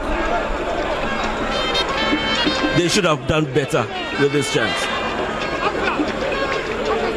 Suffolk would have to make good use of these balls sent into the box. It's brought across. Oh my goodness, that's a big save. Oh my goodness. It's finally Suffolk breaks the deadlock. What a lovely mess up in Young Apostles' balls. And what a way. The Phobians have jumped into the lead. Celebration all over the stands. Using the wings if they really want to score more goals in this game. Well, just look at it, a bit of misunderstanding. The goalkeeper made the first save. The second one, at least after lots of interferences, finally it gets in. Well, let's see. Yes, and across the bottom, lovely hit inside. Oh, that is it. It's in. Suffolk out by 2-0. Such a blunder. The crosses, exactly what they did, and you always find defenders making. Now let's take a look at results of matches that were played over the weekend in the Ghana Premier League, and it was Kumasi Asante Kotoko you saw in the highlights. Won their side against Legon Cities by 2-0. Kaola United drew 1-1 against Basaka Holy Stars. Midiama 1-3-1 against Bechem United. They had to come from behind to secure that victory. Bibiani Gold Stars 1-1-0 against Nations FC. Vision FC 1-1-0 against Hearts of Lions. Brekum Chelsea 1-3-1 against Accra Lions. And Dreams FC, they were held to a 0-all stalemate in their game. Meanwhile, Accra Hearts of Oak, they have been sanctioned by the Ghana Football Association for breach of the safety protocols that have been put together by the Ghana Football Association to ensure the safety of players and supporters at match venues. This is a statement the Ghana Football Association released right after Hearts of Oak's game against Young Apostles on a Saturday. Accra House of Folk have been charged with breaches of Article 8E of the GFA Enhanced Matchday Safety and Security Protocols 2025 and Article 34(6)D of the GFA Ghana Premier League Regulations 2019 following their Ghana Premier League game against Young Apostles. It is alleged that the club allowed unaccredited persons, specifically its supporters, to enter the safe zone to merry-make, an act that also constitutes misconduct and brings the game into disrepute. They have until Tuesday, March 11, which is tomorrow, to respond to the charges. So that is what is currently happening. The Ghana Football Association wants to ensure that the measures to safeguard players and supporters during Ghana Premier League matches are adhered to the letter. Hence, their decision to begin charging the clubs for failure to ensure that these measures are adhered to. And just a quick one, before we bring you a report, the president of the Ghana Football Association, Kurt Ekreku, will this week be voted onto the CAF Executive Committee because he's going to contest that unopposed on the ticket of Waffle Zone B. You recall Joy Sports broke the story somewhere January that he had filed to contest for the position of a CAF Executive Committee. And in fact, later today, he will be chairing a Waffle Zone B meeting in Cairo ahead of the elections that will be happening on Wednesday. The GFA president, his vice president, Mark Addo, and the general secretary, Prosper Harrison Addo, per Joy Sports information, are all in Cairo for the CAF General Assembly that will be happening on Wednesday. Now, one of our colleagues here, Samuel Kojo, he has launched a juvenile league in the Ahanta municipality. This, he believes, is a move that would unearth many talents in the sector of football. My colleague, Abdulrazak Musbao, has details in this report. Efforts to provide a platform for young talent to showcase their skills, gain valuable experience, and potentially attract the attention of scouts, Johnny's uncle and former footballer Samuel Kojo Brace has launched a juvenile football league in the Ahanta West municipality. The launch event drew hundreds of attendees, including chiefs, queen mothers, assembly members, and key figures from the football fraternity. It marked the beginning of an exciting 2-month football experience in the area, offering a structured competition for young footballers to develop their talent while promoting community engagement through sports. Speaking to the media, Brace highlighted the importance of grassroots football in nurturing future stars and fostering discipline, teamwork, and opportunity for young players. Ahanta Juvenile League no a league bia ya chise se ye creative platform ama Ahanta nkoda enya kwenja etumi showcase your more talent in football. Ahanta e baby ye nya footballers pa. But enam the right platform a lot of this talent go waste. By that's why I created the Ahanta Juvenile League. Now the ama akwenja to the young people who are talented in football. No more showcase what they have. We've arranged with scouts beba. No more share way ball. No man who say okay, out of the lots, you say bia a new way and a do way there. Ya the omo academy mo me ya there. No mo to mo so. Ya botaya esi ye so ne say that bia no ye benya hantafo a omo ball e komoni mo Europe any America bia say be ya enna mo sunti e wiase ba afanda nyina be chance ati hantafo yenka. Meanwhile, Chief of Aguna Damte, Nana Inja Toku, commended the journalist for his vision, acknowledging the league's potential to transform the sporting landscape in Ahanta West and provide hope for aspiring footballers. Urban football, football. The football, the amount for the one call can yourself and it is a could do this. On a napamfo, what you know, Yadame, a panel, now a pada way you do what a boa a hunter, and a young a hunter manima, or the Hina then, yes, so. Over the weekend, there was supposed to be the Ghana Weightlifting Federation elections, but unfortunately, that could not happen because national security had to be invited to end what would have been, many people said, chaotic scenes. This is because there was an injunction on the elections, but many, in fact, have claimed that no injunction has been served on them. However, one of the candidates who was contesting to be part of the board of the Ghana Weightlifting Federation, Mary Agba Hughes, claims that an injunction was served and that the current leadership, which is supervised by the MP for Weja Bawe, and the person of Ahmed Shaibu, and they said that they don't want him to continue to lead the Ghana Weightlifting Federation anymore, and that his leadership is what many people actually describe as dictatorship.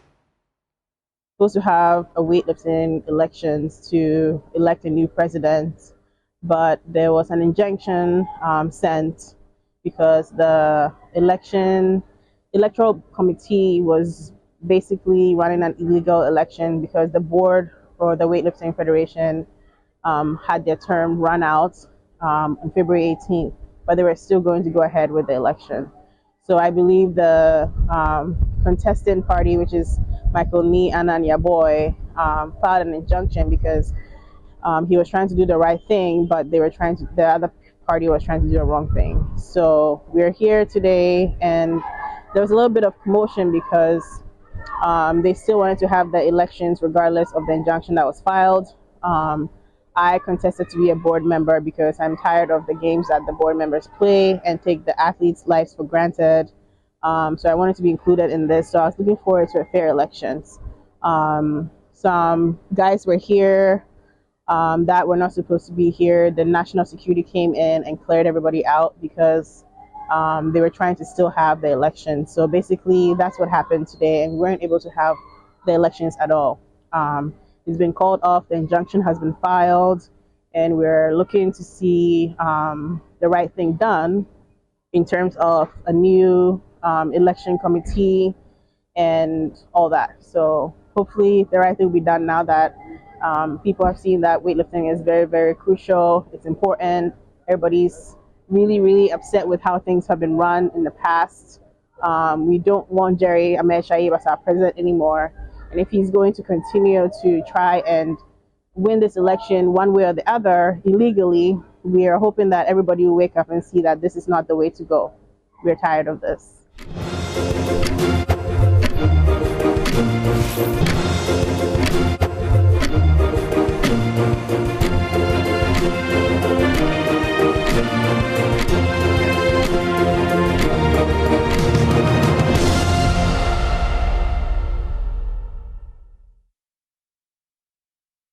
For the past 2 weeks, lecturers at the University of Cape Coast School of Medical Sciences have laid down their teaching tools. Professor Emmanuel Kwabna Mesiezi, a lecturer at the school, shares the grievances with Joy News. We have just done a withdrawal of teaching service, but we are actually at work doing research and community service.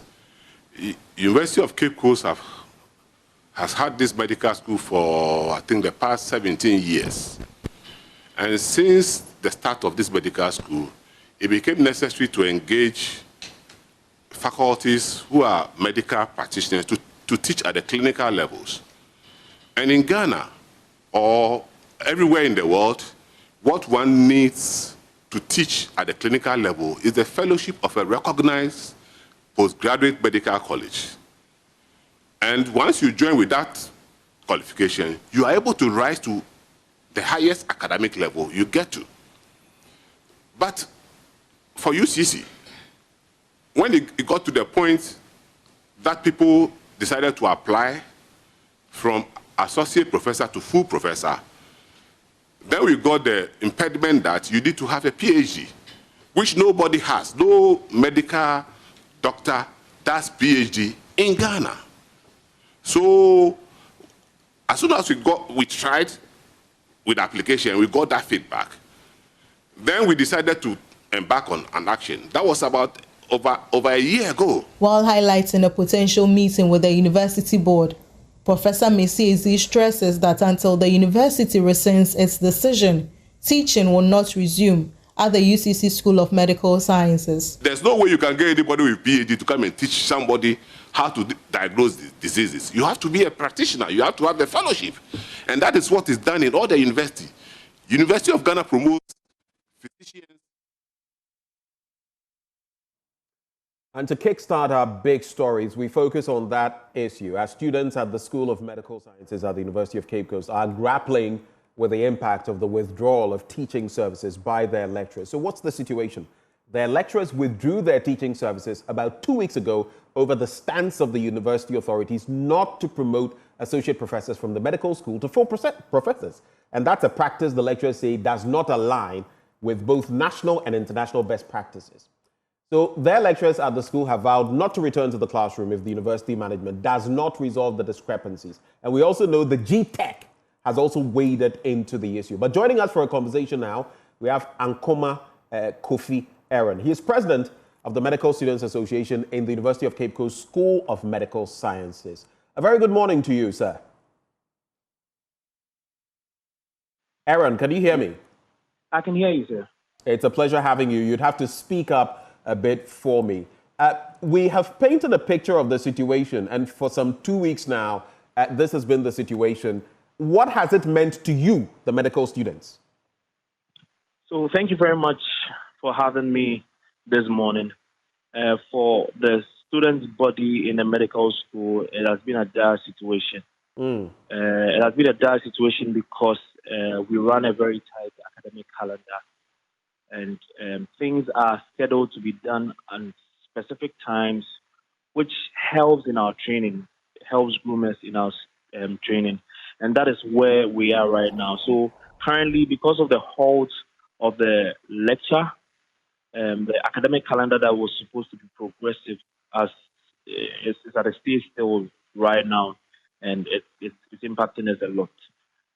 I see. So also, go ahead. Taking a look at the final year students, I can speak about the problems depending on the year each and every student are in.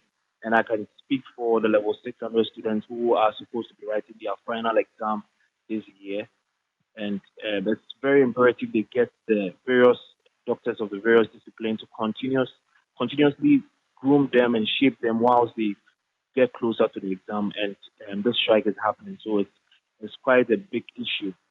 When you look at the level 500 students who are also seriously embedded in a lot of the clinical practice, they are also currently in their various hostels, and they are also on the stalemate because of the strike action. And currently the level 400 students are also having their clinical rotation, and there have been situations of going to the various wards, and they are not getting the lectures to take them through what they are supposed to go through. And looking at the level 300 class as well, they are currently doing their paramedical training. So that is where you have a lot of the clinicians taking them through various courses. And they have been going to classes, and there are no lectures to take them as well. So it's quite a situation for you, the students, because without these interactions with the lecturers, you are at a great loss in terms of what the future holds. But the position of the university vis-a-vis that of the lecturers in terms of promotion, what is your thinking on that? So I think in the inception of the whole strike action, we had various interactions with the lecturers. We also had other interactions with the VC, and they made us know that there's a specific ladder you need to climb when you are in the medical field, as in a lecturer in the medical field, and that is what's being halted now because of one or two issues. Your lecturers are saying if processes are followed, both locally and internationally, they should be moved on from associate professors to full professors. The university, on the other hand, is stating this.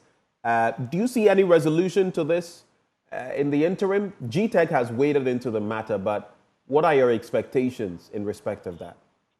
So I think for a student's perspective, whatever be the case, we don't want to be in the receiving end. Or we just want to continue our training so that we stay by the academic calendar throughout the whole year.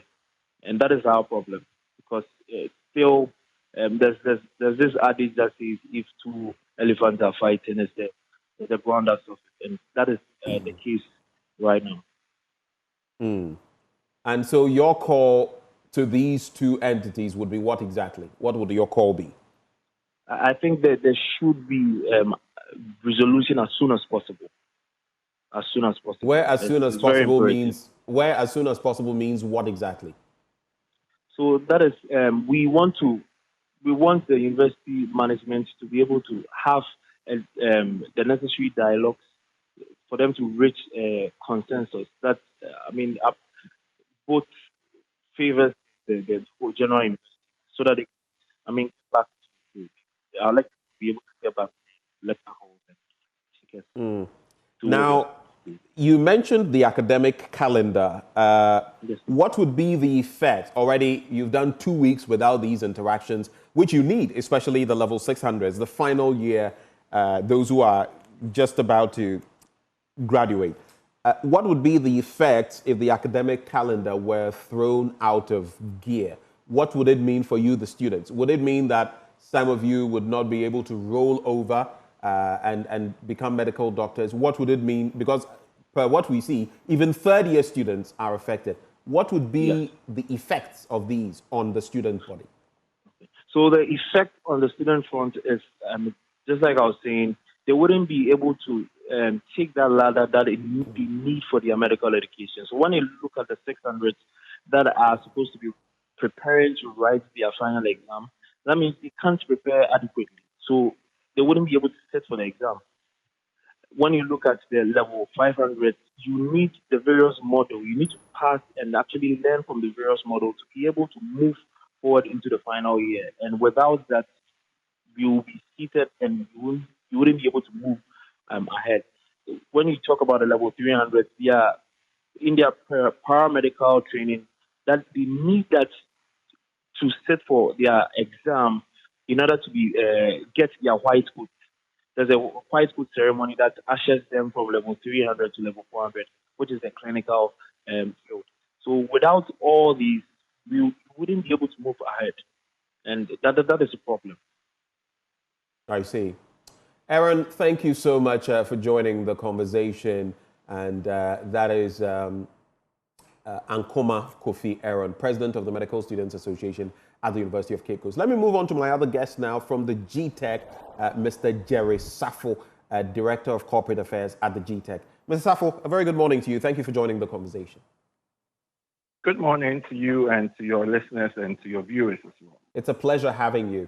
At what point did the GTech take stock of this development? It's been 2 weeks and counting since the standoff between the university authorities at the University of Cape Coast and the lecturers at the medical school started having this, exchange of barbs.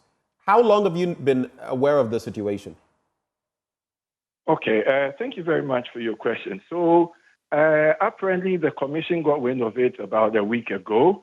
Basically, when issues like this arise, it is expected that the university management is able to deal with some of these issues because they're more or less internal issues. However, looking at the extent to which the issue has gone, the Director General decided that this was a time to actually step in and take the issues, try to resolve the issues amicably.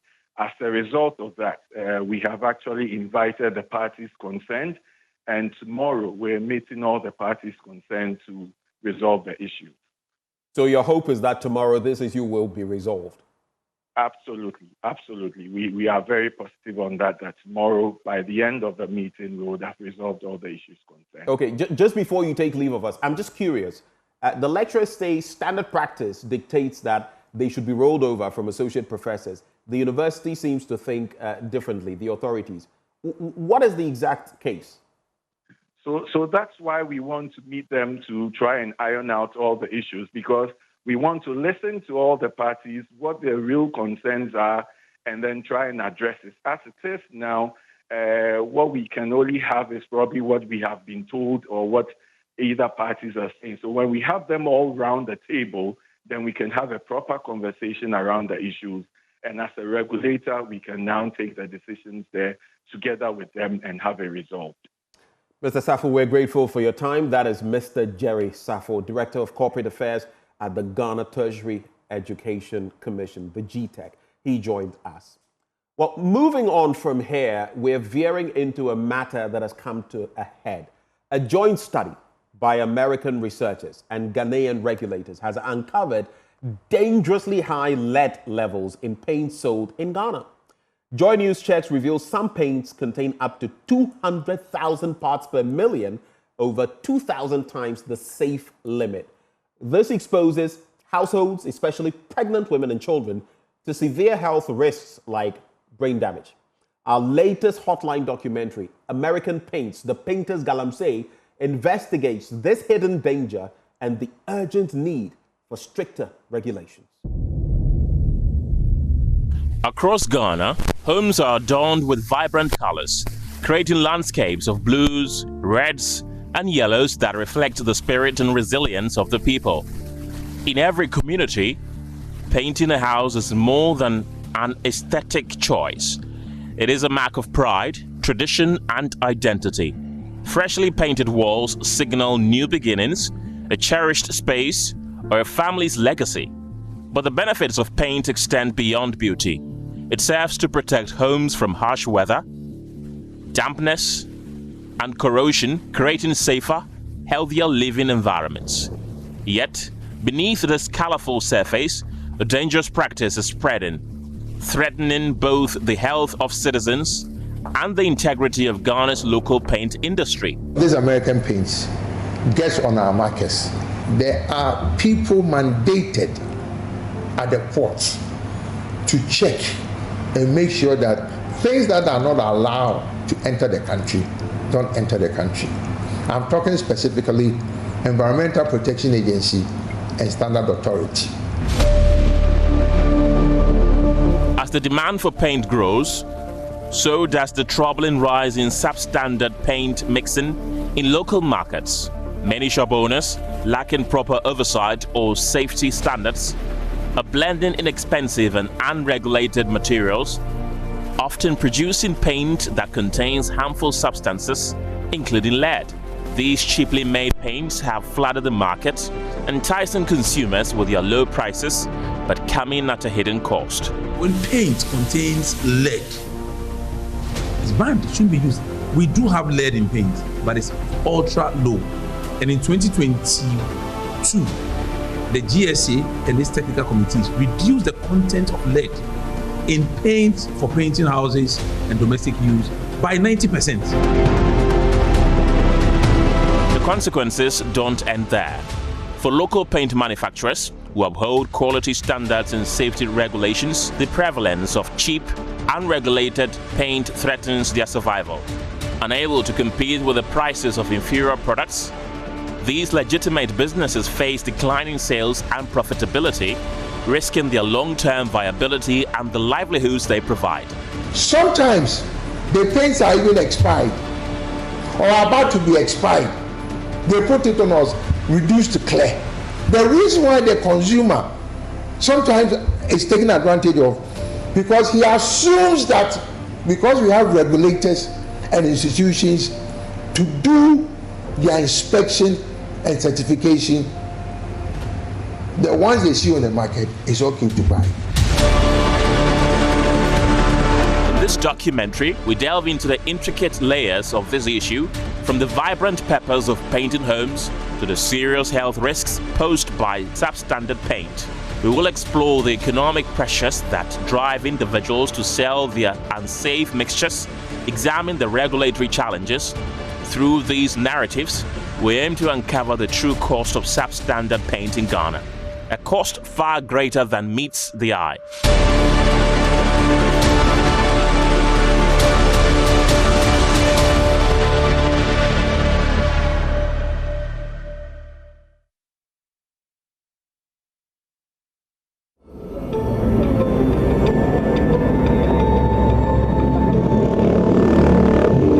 down through the business districts of Accra or Kumasi, and you are sure to be greeted with makeshift retail shops busily trading an array of bright-colored paints, whether on tabletops, secluded warehouses, or displayed haphazardly. It is what the people now want because they present a cheap but dangerous alternative to them. They call it American paints.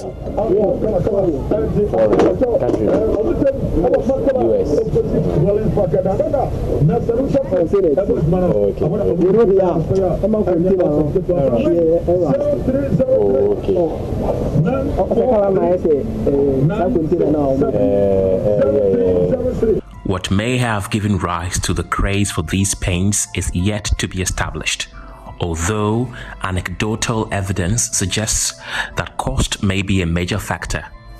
Locally manufactured paints are slightly more expensive compared to the so-called American paints. The worrying concern, however, is that these paints are not certified by the Ghana Standards Authority. Professor Alex Dodu is the Chief Executive Officer of the authority. What is happening? We have paints, whether imported or mixed around the corner, but not certified by the Ghana Standards Authority and therefore not approved for use, being offered for sale under the brand American paints. And at the Standards Authority, we are aware of it. And we are aware that the name American paint is used because there is a presumption that anything American is of good quality. So the brand American is being used for these paints, and they are being patronized. In addition to they not being fit for purpose in all circumstances. There's tough war between the regulatory authorities on whose duty it is to ensure these imported paints are fit for purpose. The Standards Authority says the duty of regulating these paints have been entrusted to the Food and Drugs Authority, making it difficult to check their abuse by importers. The issue of lead-based paint on our markets, which should be removed, is twofold. On one hand, one could assign responsibility and thereby liability to the Standards Authority. But that is when the lead is locally manufactured. Where we pick up these so-called American paints, which are locally manufactured, we deal with them. Our training standards officers are up and about. And we are happy to provide more and more evidence of our enforcement, especially in the public domain, to serve as a deterrent. But where the paint is legitimately imported under the regulatory control of another agency, it creates a hiatus. We have written to the Ghana Revenue Authority to change that classification, because for us, as a Ghana Standards Authority, the difficulty is being held liable for the presence of a substance for which we were not given regulatory control, and thereby the resources which come with regulatory assignments. If the product is assigned to GSA, we do receive resources, funds, to be able to carry out enforcement, because whatever we let into the country, we are duty bound to protect the general public. This is a position that the Environmental Protection Agency agrees with. Lovelace Sapon is the EPA's technical officer on lead. We also developed a regulation. It's a draft regulation which is yet to be passed by Parliament. And when it is passed by Parliament, it will also make it illegal further to place leaded paint on the market. As you know, any paint which contains a lead level of more than 90 parts per million will be illegal to be placed on the market. I must say that that is not to say that we are waiting for the regulation to be passed before we start enforcing and ensuring that the paint on our market is safe. There are people mandated at the ports to check and make sure that things that are not allowed to enter the country don't enter the country. I'm talking specifically Environmental Protection Agency and Standard Authority, because this thing is about standards.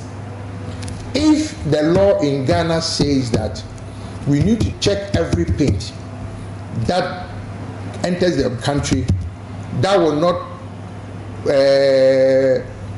harm pregnant women, children, and even grown-ups because of the chemicals in these paints.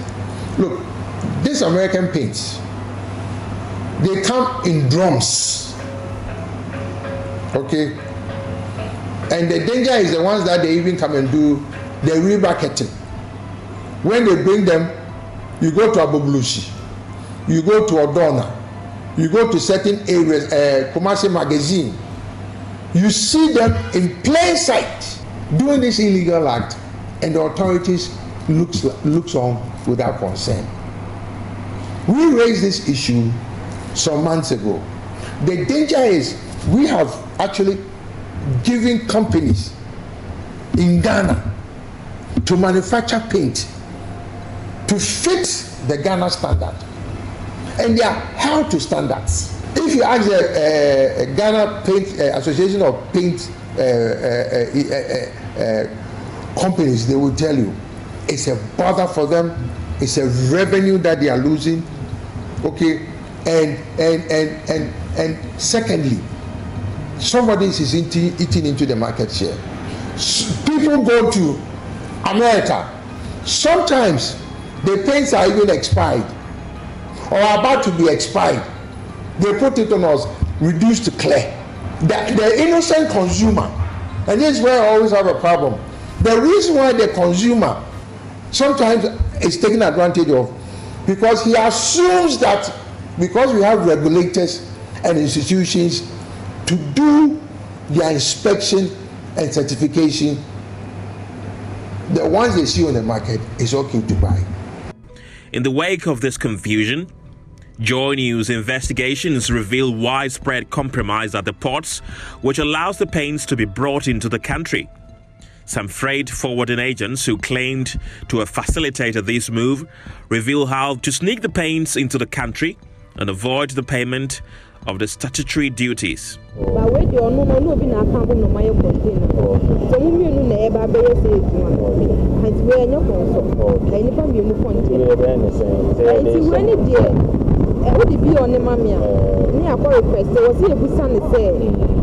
Telex and Nassau man original bio. The original bio or the best any and as a bit of so original not original no their mind. Nothing, your baby valuation. One man not on my ears. But I say now about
I'm packing list.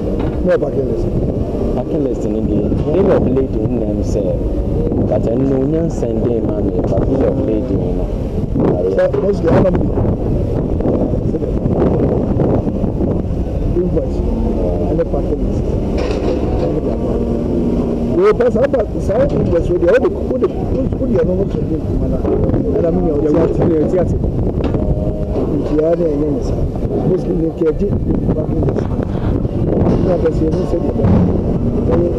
Anoni manifest and okay. No packing list and packing list. Most we are packing list. I think I bet you the person and your man maybe emotion maybe quantity is so that's what you invoice you only so quantity now no man says the invoice mama details and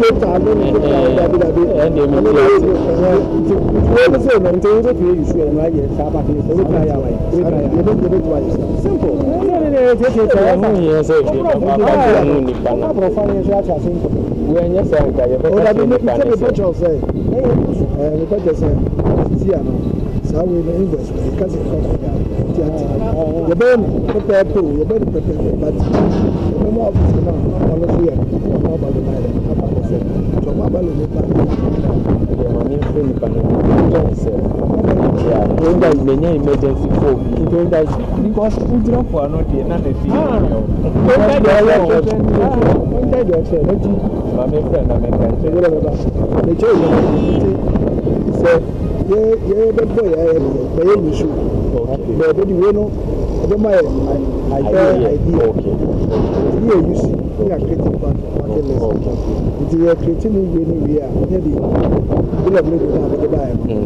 because everything has to go in line with the bill of lading. Okay. Now, no, I share officers. Okay. No, just officer. I said, and then I can say, yeah, I share officer. It is about sky.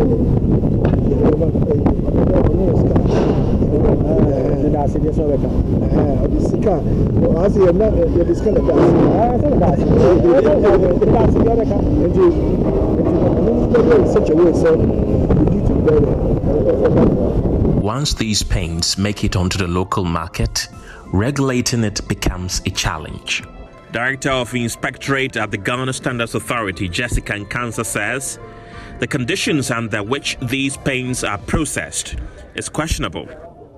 Attention has also been brought to the fact that people mix paints wherever they are. We don't know. Some even outside under trees and others. And plans are far advanced to ensure that all these people are regulated, because the Chamber of Paint Manufacturers Ghana came to us and they brought us some of the information about some of these happenings.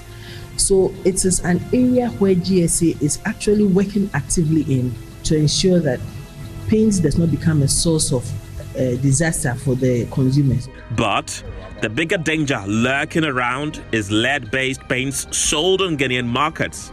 In 2013, an investigation commissioned by the United Nations Environment Programme revealed that some household paints manufactured in Ghana contained high levels of lead.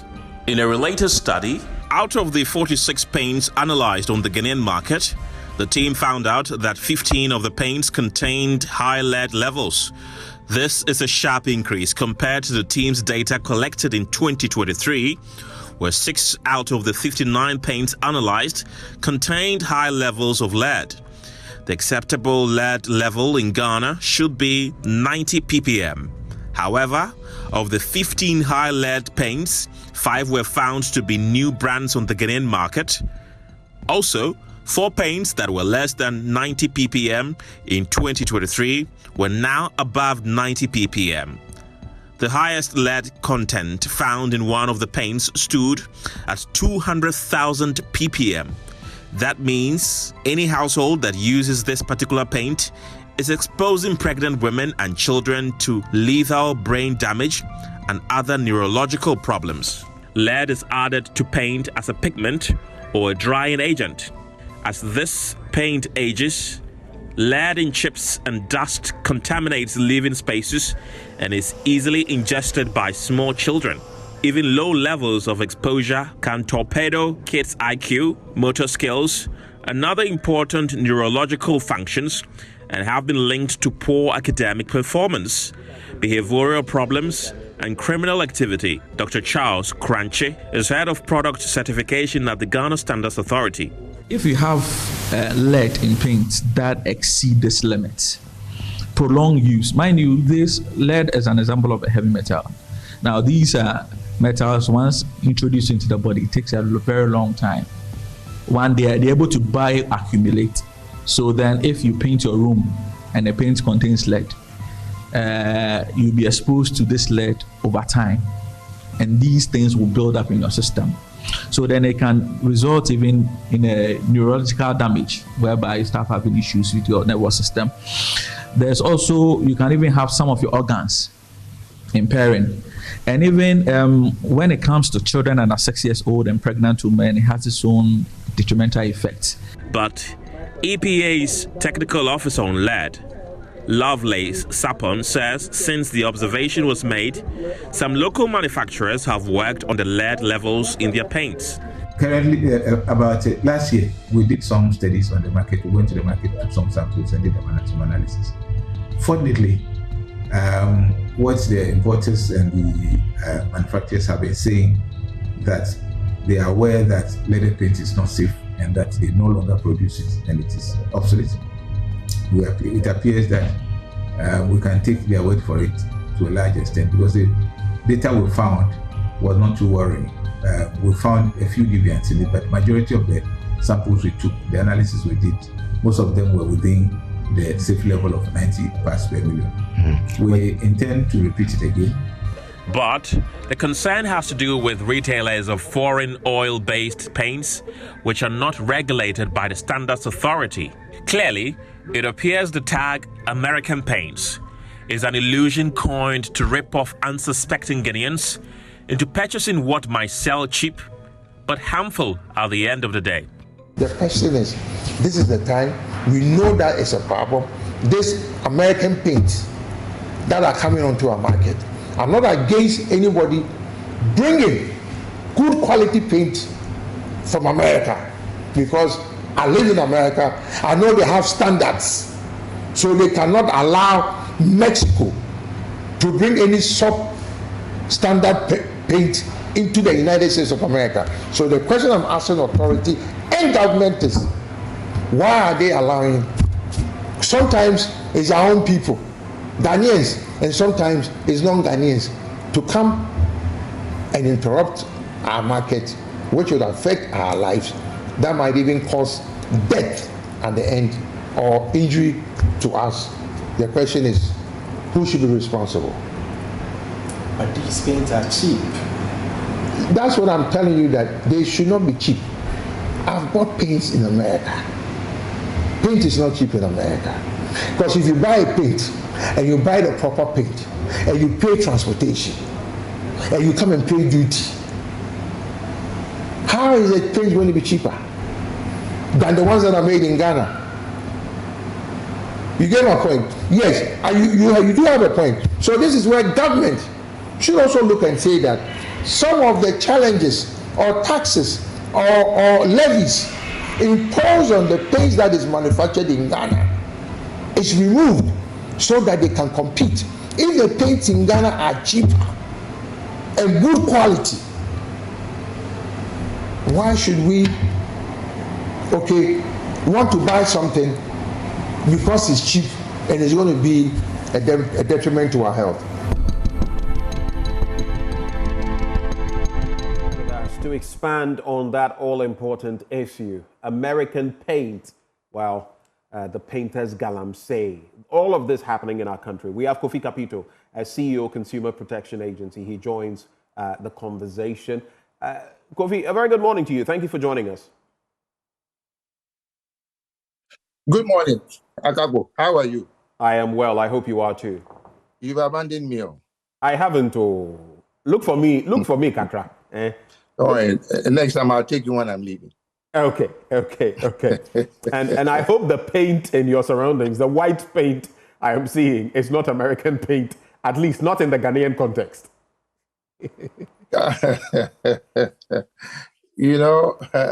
Let me just say good morning to you, to your viewers, and everybody that matters.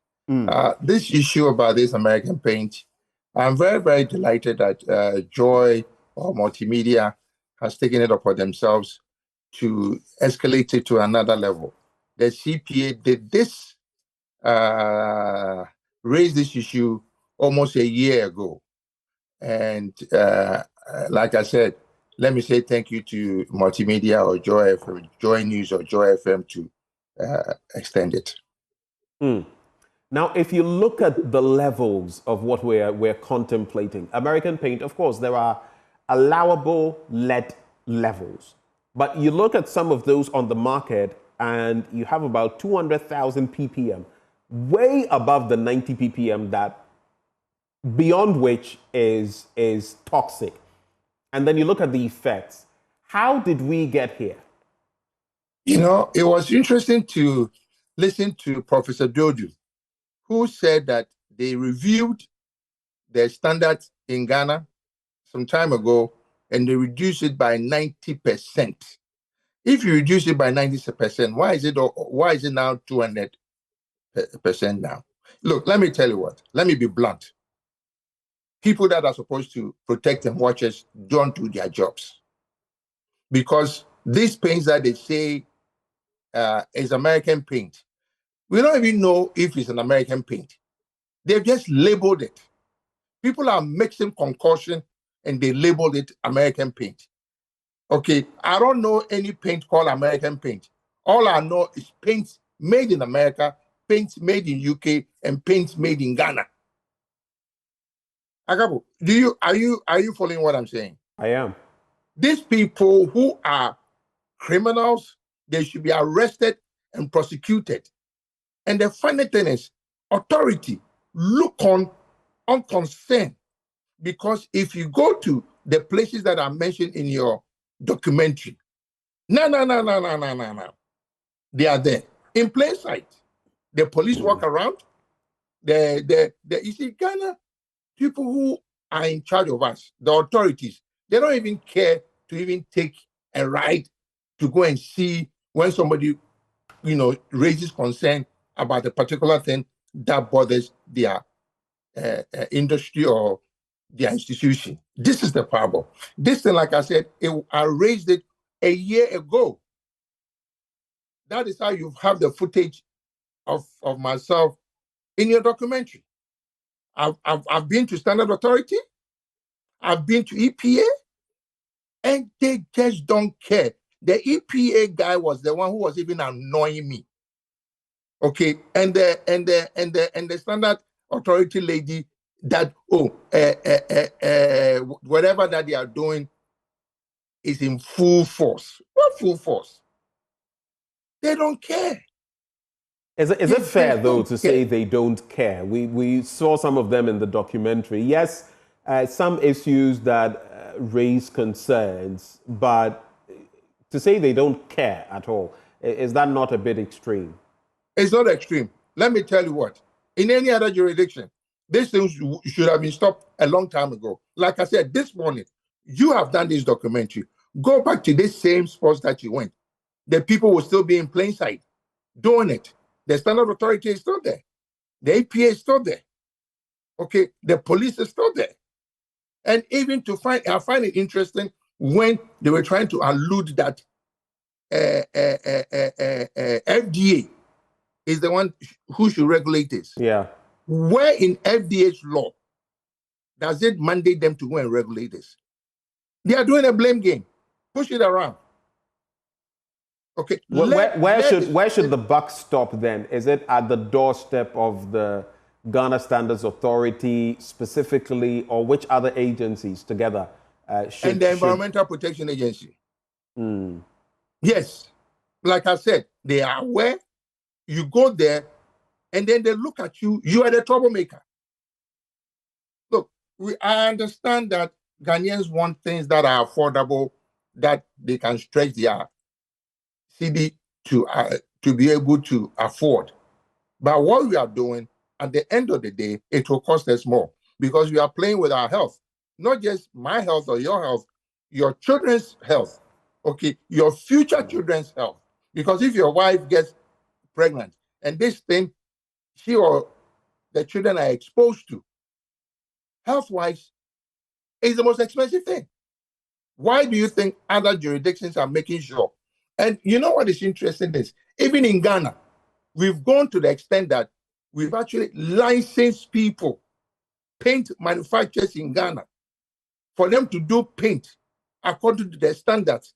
And we hold them to the regulation and the standards provided by Ghana. But we allow individuals, okay, to bring paint from somewhere And I saw in a documentary, somebody was trying to say how they get it here. Look, Mr. Kakbo, when you ship a container, there's something called a packing list. The packing list declares every item in the container. So if somebody says that I have a paint in the container, okay, somebody should inspect. You have EPA at the port, you have standard authority at the port. Maybe somebody can even smuggle it, but they have the post-market surveillance. That is their mandate for them to go around, to go and look for people doing things that are not good for Ghanaians. They don't do it. They don't do it. And that is where my concern is. My concern is not just the fact that people are bringing the paint. Yeah, there are good paints that you can import from America. But like I said, I don't know any paint called American paint. I'm here now. If I go to a paint store, I won't see any paint called American paint. All I can see is, paints but made in America. Where are these paints coming from? Where are they coming from? And we know they are coming. The paints that is on the market, it's not the paint that somebody can bring through the borders of a flower. These are coming with containers at Tema Port. You can say that for a fact? For authority. Nobody takes these paints to America and take them to Togo before they transport them. The documentary, your team, they went to Tema Harbor. They didn't go to Aflao. So obviously, the whole thing, and the ladies and the people, the agents were trying to even show you how it is smuggled. They told you how they're able to waive and not pay even the proper duty. So somebody, like I told somebody some time ago, you remember when the former president Atamils did this trip to the Tema Harbor one day? And indeed, if I was the president, John Mahama, okay, every week, randomly, I'll go to Tema Harbor just before they close, and I'll stand at the gate and look in the trunk of every customs officer's car. You see the thing, this same paint that is supposed to be dangerous paint. Do you know the officers, okay, would also have some in their trunk because they look the other way for people to bring it. Why do we employ people to do a service for us? Rather, they go there, they don't do the job. The only concern is how they are going to make money. When you talk about institutions that are corrupt, I will put it on record. Customs is one of those institutions. When they criticize the Ghana police and other institutions, customs is one of the most corrupt institutions. Wow. Why are we afraid to call a dog a dog? When you look at the Corruption Perception Index and some of the indices we have seen, you see some of these state institutions on that list. But hold for me. Let me bring in Kwame Sapong-Asiedu. He holds a PhD in pharmacy. He's a fellow on public health at the Center for Democratic Development. I beg your pardon. He joins the conversation. Doc, good morning to you. Good morning. How are you? I'm well, sir. I hope you are too. Yes, I am well, thankfully. Thankfully. I know you wouldn't use any American paint, but it appears large numbers of Ghanaians are patronizing it for the sake of cost. What fundamentally do you make of this development, even before we gnaw into the health consequences and all that? What do you make of the fact that we are patronizing this kind of paint? Okay, let me make a small correction. My PhD is actually not in pharmacy. Yes, I am a pharmacist. My PhD is actually in biomedical science. Right, thanks for the correction. So, yeah. But as all of you know, I'm a bit cagey about degrees. So it's just because you used it. So I just wanted to make the correction because on this occasion, I'm speaking as a biomedical scientist and a drug analyst rather than a pharmacist. Thank you. And that's why I think I needed to make that correction, because I would be relying on some technical information, and that's all. Right. Okay, so let's look at it this way. The first thing I saw that I found very intriguing was the fact that you call this American paints. And I've watched the documentary 3 times since it was sent to me. And I've heard my colleague who's on the line say that they go to America, they bring these things, and sometimes they expire. I want to put on record that if you check international regulations, lead in paint was banned in America in 1998. 19 what? So to start with, the paints cannot be coming from America. Doc, 19 what? In the United States, what date did you give? 78. 1978, right. It was banned, yes. And the only exemption to the ban is when it's used in aviation or in military sites. And obviously you can understand why, because of the toxicity. So no paint in the United States of America would have lead in it. Absolutely, 0 parts per million. It's banned. Yes, we would always say that even when there's a total ban, you can find them in what we call trace amounts, because heavy metals are very difficult to clear up, but you wouldn't find them. If you come to the UK, it's banned as well. It is totally banned. The only place you can use it is when you are doing the reinstatement of enlisted buildings. So, for example, a building was built in the 17th century, and to keep the historical architecture so that people can learn from it, then you can use paints that have lead, because then lead was actively used. It's banned in Canada. It's banned in the European Union, except in limited use. So the first thing that comes to mind is the paints are not coming from the United States of America. And I'm building a case. The second thing is, if that is correct, because it's banned in the United States, then what I want to know is what's on the consignment notes and the bills of lading that arrive at Tema. Because we are not in doubt that these products are coming through our legal ports of entry. They are not being smuggled across our land borders. So what is on the consignment note? What's the country of origin of these paints? Because that is important. If the people who are bringing this in are saying they are bringing it from the United States, when in actual fact they are not from the United States, that's deceit. That's actually criminal in itself. And that then gives you the first impression that these people are up to no good. They know the dangers. And that's why I'm building this point, because sometimes you assume that the person bringing it in doesn't know the dangers associated with the products they are bringing in. That they are bringing a product and concealing the origin of the product tells you that the person is clear in his mind and knows the dangers associated with the product they are bringing in. So that's the second thing. The third thing is, if the bills of lading contain a different country or have been altered at the ports of entry, we need to ask the people who control our custodians of our ports, which customs, how that is happening. Because there needs to be some connivance with the importers for that to get through. Because we've all imported products into Ghana. It's very difficult for you to change the country of origin of a product and get it cleared at our ports. So that's another thing that we have to look at. Then now we have to look at the paint itself. So I'm just trying to establish that this is a criminal cartel. Then we have to look at the paint itself. If you listen to the EPA guy, he says the Ghana regulation, and my mentor and former Professor Alex Dodu, and I must also declare here that Alex was one of my referees when I was going to graduate school. So I hold him in high reverence, and I've said it openly, and I continue to say it.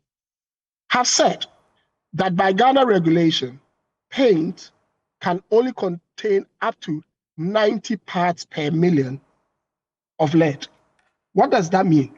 If you take 1 million liters of paint, you can only have 90 liters of lead in it, or to say 0.009% of lead.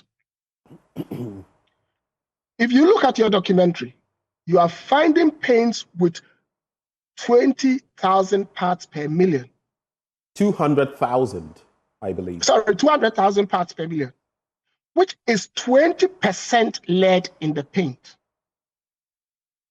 which I've heard people say is 2,000 times. No, it's 22,000 times more than the permissible limit. 22,000 times more than the permissible limit. Now, here's the danger. You're bringing in a product that is 22,000 times higher than the permissible limit, whether you are importing the raw material and making it up in Ghana or you are bringing it in as a finished product. When it gets to the ports, who is checking the content? Because any product that comes in with high levels of lead, they would have to state the content clearly on the drum to say it contains blah, blah, blah, blah, blah. And if it clearly says that it contains 200,000 parts per million, who is checking to see that that is a breach of our EPA regulation, just as the EPA guys said? How is customs not letting the regulators see these things? Whether it's the FDA, because lead is a metal, and yes, it's regulated by the FDA. So how is is customs not letting people see this? And if it's getting through, what is it being cleared as? Because if it contains lead, then it should be cleared as a chemical, which comes under the ambit of FDA regulation. Then you go to the next level of the naivety of the criminal cartel, which is when they bring it in, like was said on the, what do you call it, on the documentary, they take it to Abubuloshi and all that, and they go make it up. These guys are inhaling the fumes. Exactly. They are mixing, and touching them. Yes, and they are poorly ventilated. That's the other thing. So they are inhaling the fumes, and these fumes are high concentrations of lead. That puts these people at serious risk of a lot of things: renal failure, kidney failure, skin diseases. If they are going home and they are getting it into their nails and other things and eating, and their kids are eating, their kids are having cognitive problems. If they are making love to their wives and they are getting pregnant, they might have congenital malformations with the children being born with bizarre stuff. What the hell is happening to us? You see, and yesterday, when it was sent to me and I watched it on Facebook, I made a post because I was so disgusted, and I made a post. I said, when you see otherwise intelligent people engage in otherwise bizarre actions, it is very naive on your part to think that they are being ignorant. As a professor from Cairn University of Blessed Memory, Professor Kufuor, who was the elder brother of former President Kufuor, told one of my friends, Yawen Sako, who told me this. When you see people do that thing, the only reason is they are benefiting from their bizarre actions. They are not ignorant. And clearly, these people think that they get it cheap. The local manufacturers are paying a high tariff and their paints cost slightly more. But you see, cheap is relative. Yeah. Cheap by way of price, but expensive by way of healthcare. And what they are doing is bringing in diseases that will put pressure on the health system that is not even capable of dealing with what we have in its totality, let alone adding on these aberrations. So to say I am disgusted is an understatement. You see, and I'm so disappointed in customs that I cannot really even state it. See, just as I was about to watch that documentary when I was contacted, I'd seen something on Joy News Portal that some illegal consignments had gotten through our ports containing tapentadol and some to the tune of 20 million Ghana cedis and had been picked up based on intelligence in Tamale. It comes across as though we have this very porous port of entry, which is being manned by a cartel. Because it's different. If one thing gets through, occasionally, yes, criminals are also trying to be ahead of the regulator and the enforcers. But when you see this level of porosity, definitely there's connivance from the people in charge. And I don't care what anyone in customs says. It is increasingly becoming obvious to me with the amount of the pentadol and carisoprodol we see on the market, amount of these leads and all the crazy things we see on the market, that customs is becoming unfit for purpose. Customs is becoming unfit for purpose. Totally unfit for purpose, and we need to call it. Just hold there for me, because Kofi Kapito also made a point on that. I'll come back to you shortly. But Kofi, this bit about the FDA, the GSA, I'm talking about the Food and Drugs Authority, the Ghana Standards Authority, the Environmental Protection Agency, and customs and all that. Let's set aside customs momentarily. You mentioned that from where you sit with this tussle, the Food and Drugs Authority, I believe, has its own role to play. Or the Ghana Standards Authority, I think you mentioned. Dr. Kwame Sapong-Esiedu makes mention of the fact that this is a metal, so it falls under the purview of the FDA. You made mention of the fact that the EPA should be the entity on board. How do we situate it? Because now people are passing the buck. Oh, we are not the ones supposed to regulate it. It is that other group. How do we get some proper delineation on that point? I just want your quick thoughts on that, Kofi. If you can hear me, please unmute and speak. Kofi Kapito.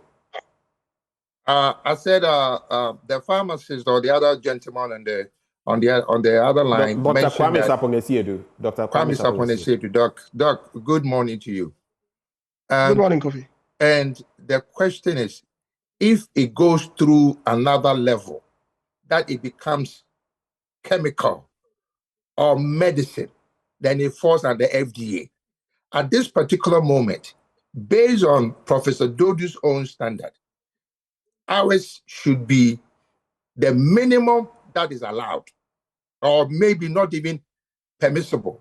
The question is, if this paint or this, whatever that I will call them, okay, that's why I said that there's nothing like American paint. Because there's no paint in America, it's like that. We don't even know where the paint is coming from.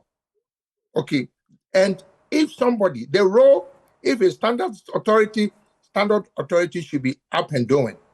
If it's the EPA, they should be up and doing. If it's the FDA should be up and doing. Look, let me tell you what, I work with most of these agencies, and I'm not trying to make somebody feel special. If any of these three agencies, the one that I can attest for, that does its job, I won't say 100%, but very high standard, I'll give it to the FDA. Because the FDA, even if it gets through the port, they have their post-market surveillance. That's why you hear every now and then that the FDA has gone and closed somebody's business. The FDA has seized some products that was not supposed to be on the market, and they've destroyed them, as the doc said. Because you know what? Criminals would always have a way to manipulate. But if the regulators get to know, it is up to the regulator to make sure that they shut them down. Like I said, customs, I beg you, I clear goods, I go to the port. Sometimes when I go to the port, when they see me, they act as if they've seen Kakai, because they think I'm coming to expose them. We all know at the port, before you clear your goods, I have imported goods before. The standard authority would take samples. The FDA, if it is upon them, would take samples. The EPA would take samples. So the question is, how are they getting on their markets? And then the farmer, you see, let me say this. You know, the challenge that we are facing is the greed of customs. Customs have this thing that, as for them, they are only there to collect the revenue. Anything else, it is not their matter. So as long as customs will collect the revenue, they don't care. But there's health complications attached to this. Look, it's not even this desperate. Do you know where it's called Cable and Wireless in Kokumpi? I don't. Okay. You know the people who do recycling of Yes. Plastics. Yes, that I do. Okay. I beg you, take your cameras there. This is done locally. Go and see the people who are doing this recycling. Some of them look like zombies because they've inhaled the so-called chemicals in the grinding of these plastics. Some of them look darker than black. But we sit there. The CPA has done tremendous exposés, but regulators don't even care. Okay, and the question is, if the doc is telling us he is a technical person, and I like the way he's putting his submission. If that is what he's telling us, then somebody should be held accountable. Because, like I said, if it's EPA, let's hold EPA. If it's standard authority, let's hold standard authority. If it's FDA, let's hold FDA. But this blame game, let's push the buck, as we always do in Ghana, has to stop. All right. Let me bring back Dr. Kwame Sapong-Siedu. Let's elaborate a bit on the health consequences. We know for pregnant women especially, it could be extremely dangerous. For children, even more dangerous, because these are fumes. They can be inhaled. Someone may mistakenly ingest them, and even if they were to touch you, they could lead to skin conditions, among others. But we could be endangering children's neurological development, among others. What is the real state of affairs when it comes to how dangerous lead is at these levels? Well, thanks. I would touch on that, but I need to help Kofi Kapito a bit. You see, I don't think the regulators are passing the buck. You need, Kofi understands the system more than me, but you need to understand how customs operates. When the goods come in, they've got their lines, the red, the green, and the blue line. And they decide what should be seen by these regulators at the ports of entry. In fact, if you go into their ICAM system, they have shut some of the regulators out who cannot get into the system to know what is coming in and what's going on. And that is part of the problem, because they are calling the shots and are not encouraging collaboration. So if the regulator doesn't know, unless they get a tip-off, they are blindsided. And that is why I was emphatic in saying that it seems to me that the current operation of customs is not fit for purpose. I don't want to say a lot from a technical standpoint, because also you do not want to give advantage to bad guys trying to do stuff. But I think their whole operation should be looked at, and these things nipped in the bud, because too many things are coming in. If you've seen the red videos that are going on and how people are consuming high dose tramadol and tapentadol and all those things. Kofi Kapito was talking about the people who are recycling plastics. They are high also on these products, on these pharmaceutical products, because the jobs they do are tedious. Now let me come to the side effects. So let's start with children. They may be born with disfigurement because of high lead in the womb that they find themselves in, and this can lead to neurological abnormalities and all that. And you'd see that they have problems with their nervous system. They become impulsive and all that. And if they are born, they might have issues with their cognitive behavior. When you talk about cognitive behavior, all you're talking about is their intelligence, their IQ, their ability to take in information and assimilate it to the point whereby they can study and become very useful through their educational pathway. So that is another thing. Then when you go into adults, you are talking of all these diseases that we have become used to. All these liver diseases, all these skin diseases, all these renal diseases, as I said earlier, are also issues that come to be at risk. And well, if in the semen there's high amounts of lead, you might even find out that the mother gives birth and the child is stillborn. So we are not dealing with something that is child's play. We're dealing with something that is a threat to the very humanity and the human existence we talk about. And for me, that is what we have to take very seriously. And that is why I said I was disgusted when I saw what I saw, because it cannot be acceptable under any circumstances. And this, of course, is as devastating as Galamsey, because if you put it into perspective, we don't know how many thousands, tens of thousands, maybe hundreds of thousands of people are using this kind of paint on the back of cost. But as they do so, they expose not just themselves and their families, but anyone coming into that vicinity. And you look at it across the country, and with this dynamic, it's only a matter of time before the kidney diseases and other diseases get out of hand. So in Galamsey, we are talking of cyanide and the rest. And here, look at it, what we're doing. Doc. Let me give you an example. My last born, thankfully, was born and lives in the UK. Used to lick paint off the wall. And a lot of kids do this. We all know. We as parents, kids would see a bright color and want to lick it and see if it, because as they are growing, they think that anything bright tastes sweet.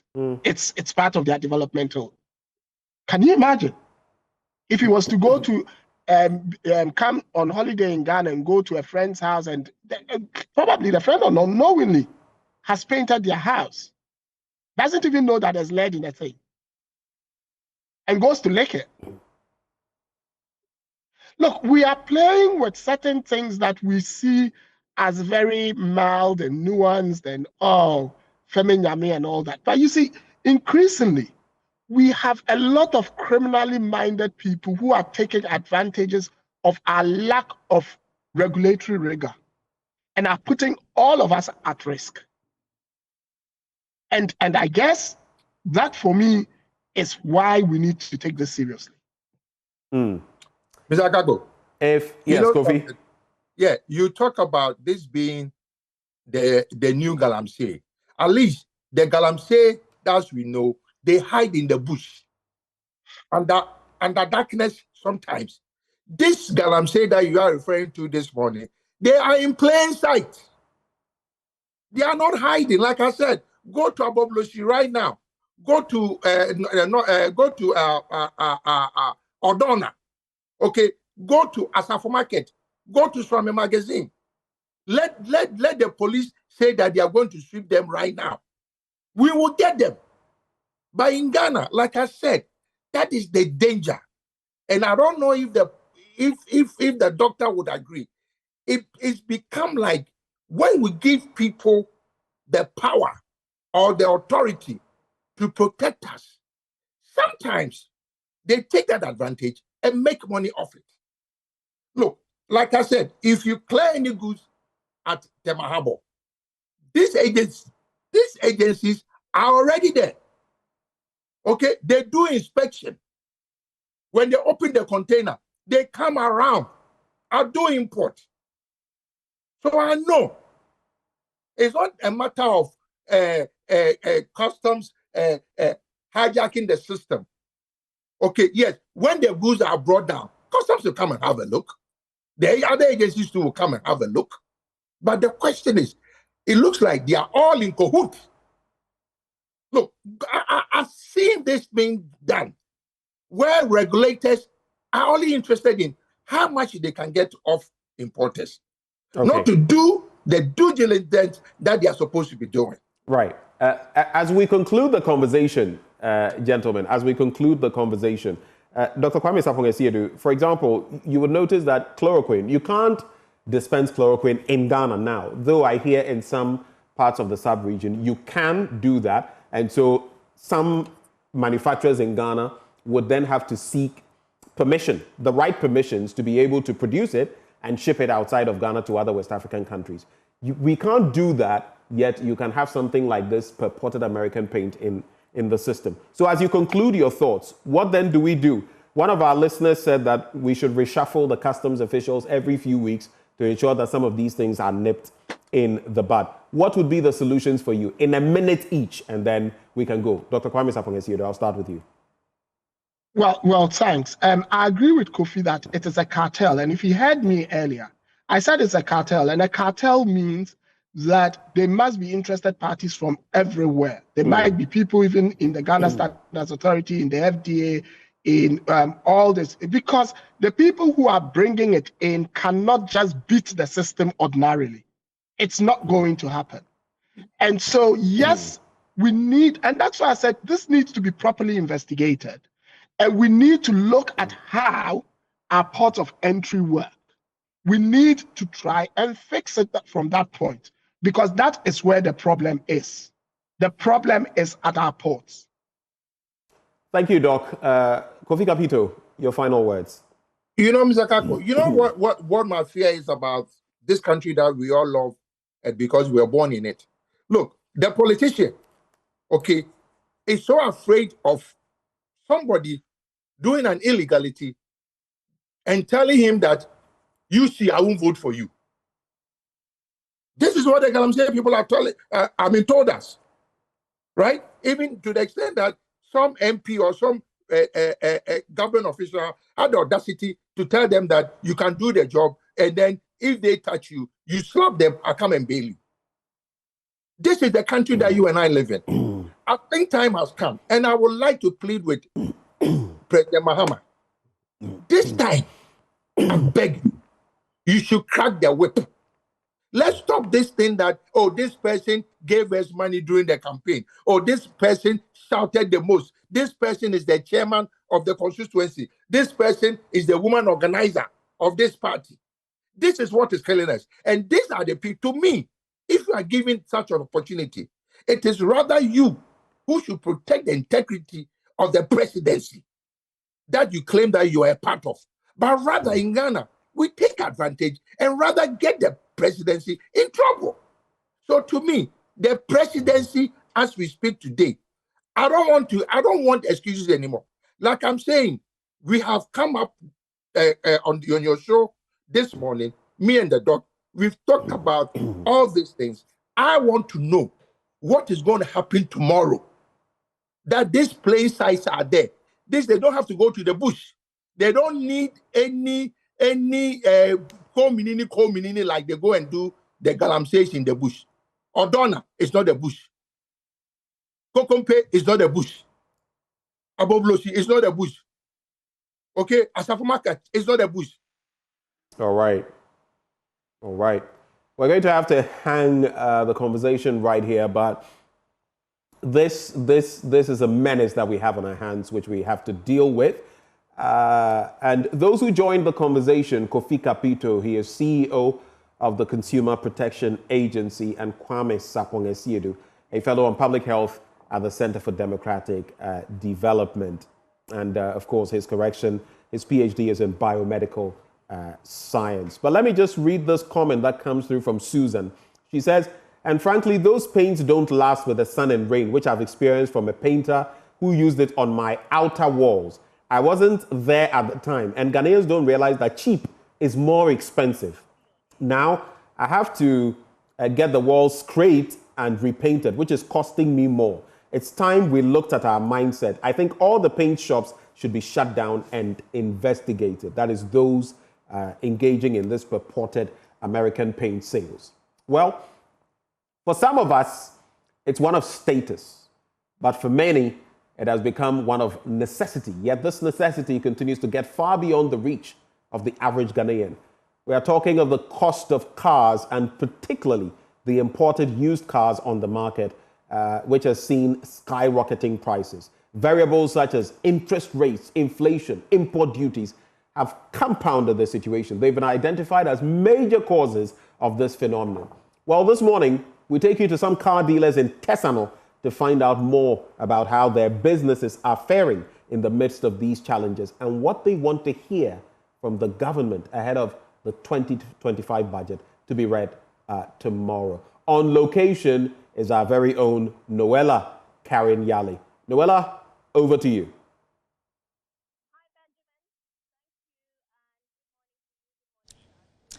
Hi, Benjamin.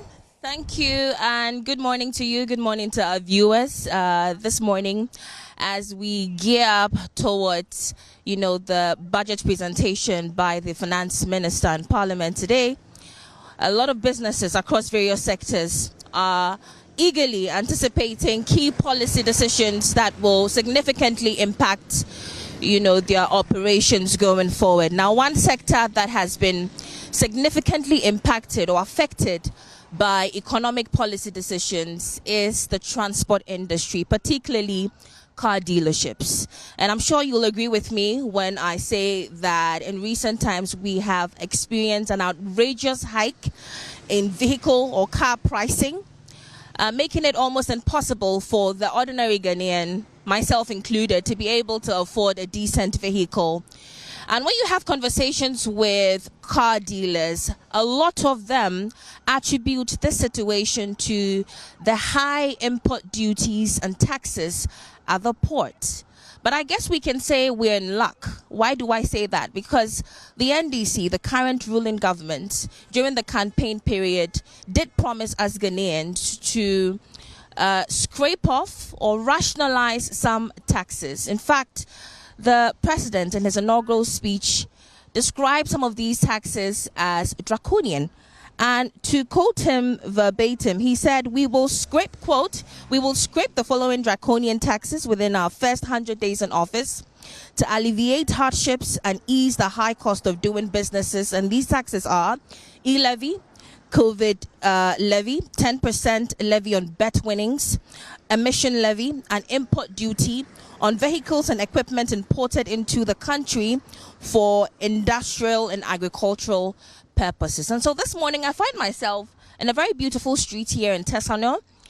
Particularly I'm at K&K Motors. They share the same location with the Georgia Motors and another one called Aniropa.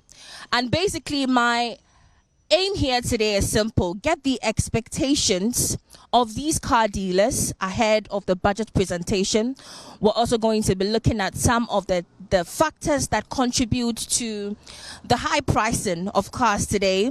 We're also going to be looking at policies, both past and present, that have shaped their businesses.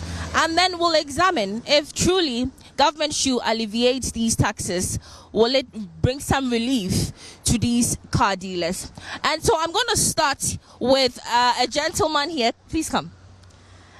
He is a car dealer. What's your name, please? Kennedy would want to speak in Tree. Kennedy and him would want to speak in Tree, but I'll translate so you're safe. Kennedy, so from your perspective as a car dealer, tell me what has been impacting the high cost of cars in Ghana today. Ebra Yera Mahama Efia Kunyasono. Na car bit is a Toyota Vet, na 25,000, 22,000 Benyabe. Yera Mahama Fia Kunyaso Ujama Ana Adudan Kwakufu Adubayano. Abaya times 3, and they say cars no pebia 100 and something thousand. Enti yes say Yera Mahama Sawa by so bitinia Seniama Win Muswati Tiswa. Ebema o mine ne Yasuma Due. Because and the taxes no are too much. And they be able to be a taxes daso, be able to be a taxes daso. And also the campaign muno or Casafa Seniama way now. Or Casafa Seniama way now, and yes, Reno. Ubuna ni diekwan say waba ban mu or no de wakọ no wasanyaba enti no baby a ofele baby a ye mistakes ni minimum say wa correct no waba enti na waba no minimum say obehwe obede nani ahwe Ghana a na wate enema so ama yeso ye komo adwe because enu nti na ye de to waba no senkanya no anka na menye sure senka umbeto but ne nsem na okan no etonkrofo ti meto amanfo akoma so temamo to waba ne man bebiri utimu say Oyewura Fraberia we MPP. Who say Baumia ba out on them because of blue na ebana on timi no to Obama Ghana for so akoma tom say wama wantwu bi ama. Enti yesere say wabe onhwe say ne ma no timi hwa ebeboa ono aboa ne party no. Essentially what the honorable Sir here is trying to say is that he compares the prices of cars from the previous Mahama-led government, that also changed to the Akufo-Addo-led government. Basically, he says that, for instance, a Toyota Vet during the previous Mahama-led government was about 22, a little bit about Okay, a little bit above 25,000 Ghana cedis. But that car today, you would get it with 100,000 Ghana cedis, which is like 4 times or 3 times more than the price it used to be. And so obviously this is terrible for him.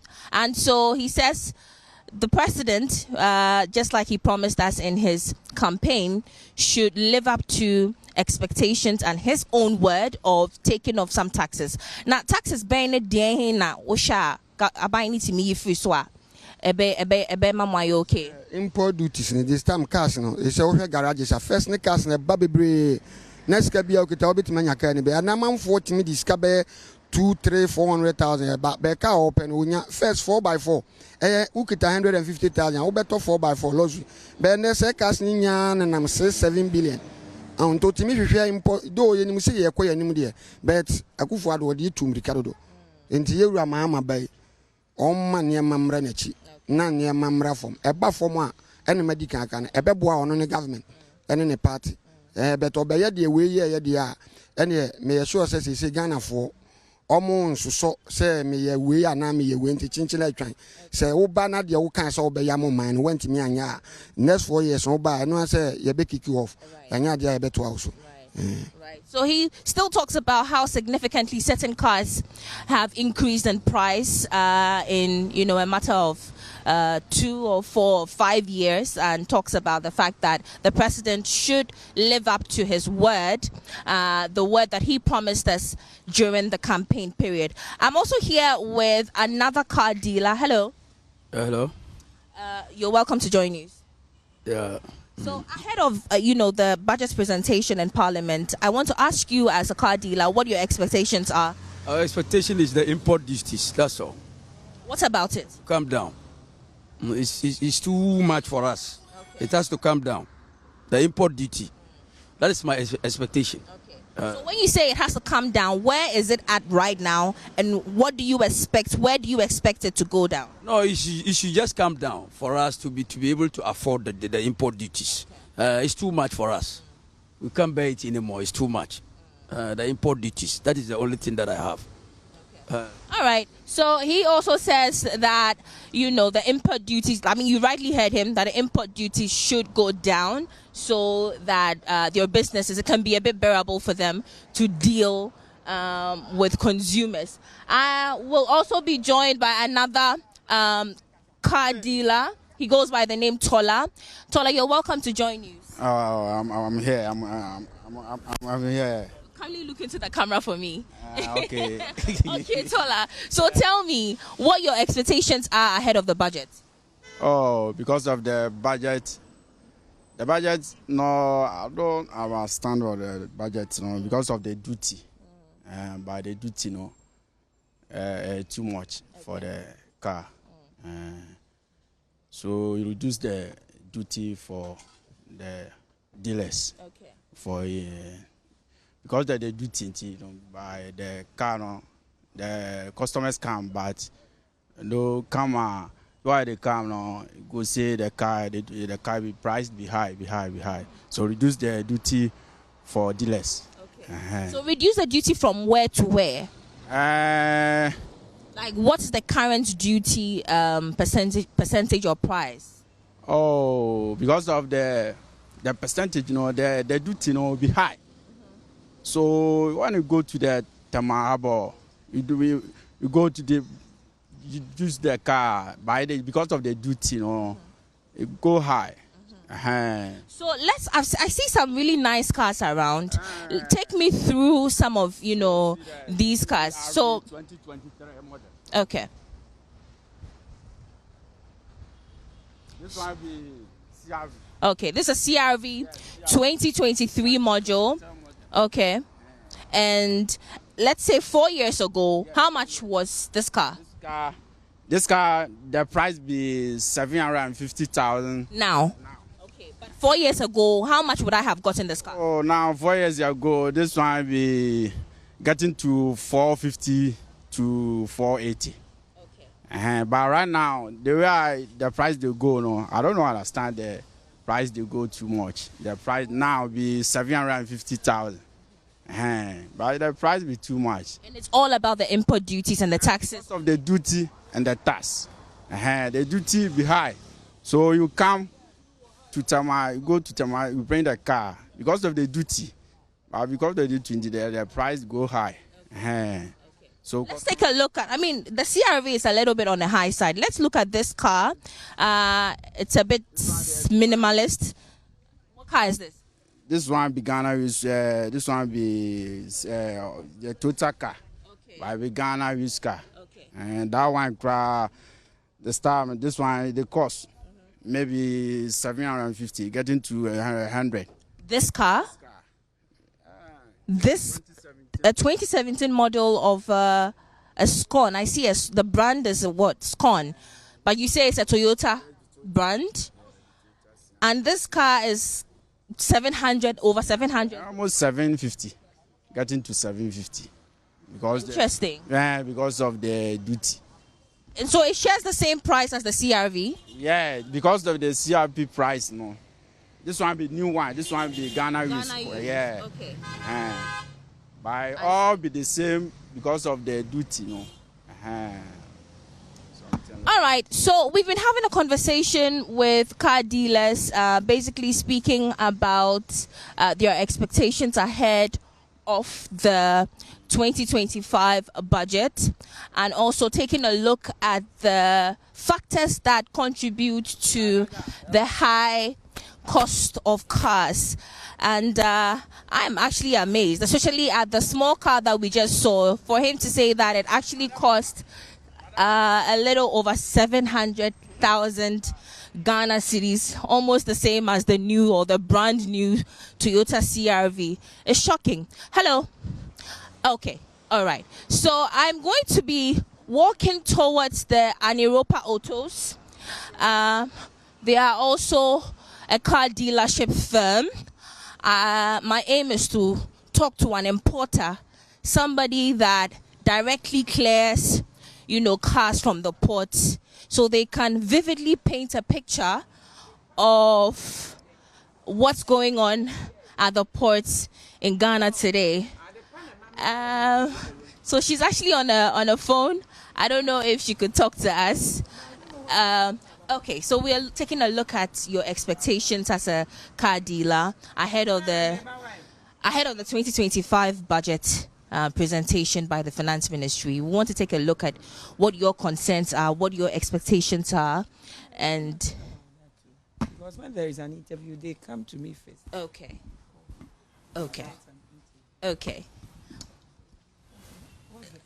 So the question is, we're asking what your expectations are as a car dealer or an importer. What are your expectations of the budget? Maybe I know they're going to waive down taxes so that things will come down for cars to be affordable. Okay, so depending on how they do their things, we don't understand. They are calculating things in dollars and other things, but per what is being promised by the president, we are hoping that duties go down, people come to market and are able to afford cars so that they don't come and go back empty-handed. With that, more cars too will be in the system for the government to earn more revenue.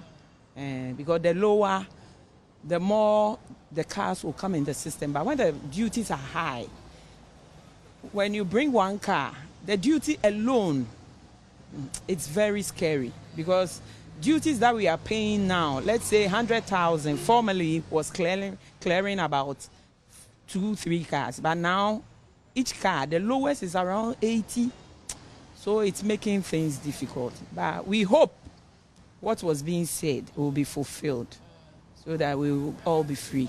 And since, these duties were hiked at the port, how has sales been going? Oh, it's been dropped drastically, because the person has made a budget thinking when he or she goes out, is going to get a car to buy. But due to the escalating duties, you come and you have to go. A lady, for instance, came out, Corolla was 90,000. Say, hey, I thought it's 60,000. You went and came back. Oh, now it's 120. Oh, up to date, she wasn't able to buy the car. So it's like galloping. The prices are not stable. So how are you maneuvering around the situation? Because obviously, if you are selling, obviously you spent a fortune at the port, and so you cannot also undersell. But if consumers are also not buying, you're also left with your cars stuck in your garages. So how do you maneuver around that? So we do change our lifestyle. You cut your coat according to the size of the cloth, and the importation of cars will be reduced. And you cut, as the government does, they cut budget expenditure. So you have to cope with the situation until things changes. Some of your colleagues have also talked about certain taxes that are on, the duties. As in when you're clearing the cars, apart from the duty that you pay, there's also some taxes that even the president described as draconian or irrelevant taxes. In your opinion, which of these taxes are you looking forward for them to scrape off? A whole lot. I can't. I've mentioned the COVID levy on Right now, the COVID is not in the system, so we don't see it necessary because it's a whole lot, about 30 taxes. So we need to go through and take some out because it's not necessary. We don't know where the money is going, and and it's making things difficult for a Ghanaian person having a car because car is a necessity. Transportation, when you're going to work and it's far, if you have your own car, the productivity will be high. You'll be late in going to work. So the government must intervene so that each individual can afford even a smaller car. And it has a long way to help the economy. So certain taxes that I think are unnecessary should be eliminated. So, I mean, if the government truly should, stick with your word and alleviate some of these taxes, let's say from next week, does it automatically mean that your cars will be drastically slashed in terms of pricing? Okay, it will be rationalized, depending. How long will it take for it to be rationalized? Oh, not so long. Things should be done gradually. When it is done spontaneously, I think some will lose, but gradually things will be done in the right way. Though we will be reducing because right now, there is, I don't know what to say. We are going to stay at a point in time, things will not be going up. So you will know how to sell and know that the new ones imported, it will not be affected.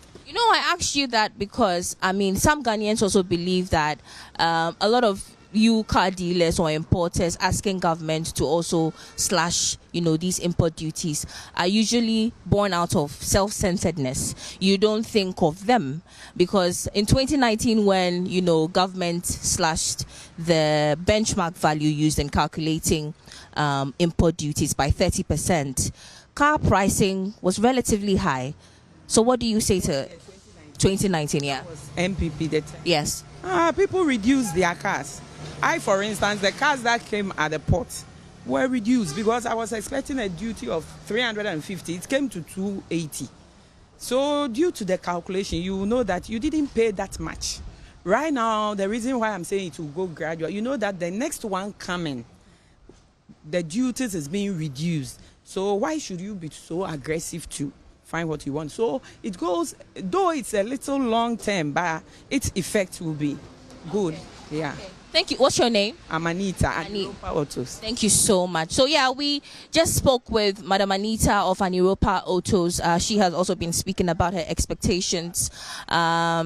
Says she's expecting the government to really alleviate some of the taxes on, the vehicles and import duties as well. And I asked her whether or not, it would automatically, if that should happen, will that automatically mean that the car pricing would significantly be slashed? And she said, well, it's going to take some time to rationalize the prices.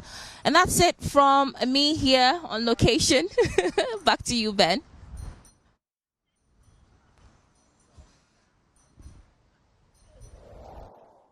And that was Noella Karinyale on location, not too far from us in Tesano. An interesting bit. If you're purchasing a vehicle or you've purchased in recent times, you know what the prices have been like. We'll be bringing you in the trends shortly with your two favorite people, but let me just seize the opportunity of wishing a very happy 16th birthday to Susie May Anoff. Susie May Anoff, you are 16 today. Wonderful, wonderful, wonderful age.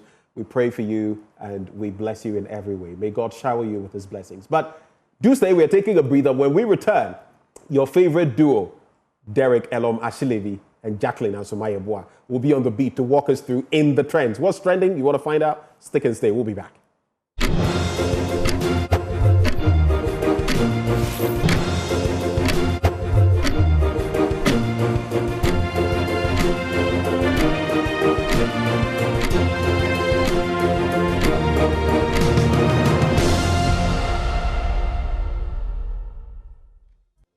Well, if it's trending, we are talking about it. Of course, from the hottest tweets to the most viral TikTok video, if it's happening, we'll serve you here right in the trends. Well, good morning, and I am Jacqueline Ansumaya-Boa, and I'm doing this with Derek Elom Ashilevi, you know. No filter, no FOMO, that's the fear of missing out, just pure vibes and everything making waves online. Derek? All right, let's get into our very first story, Jackie.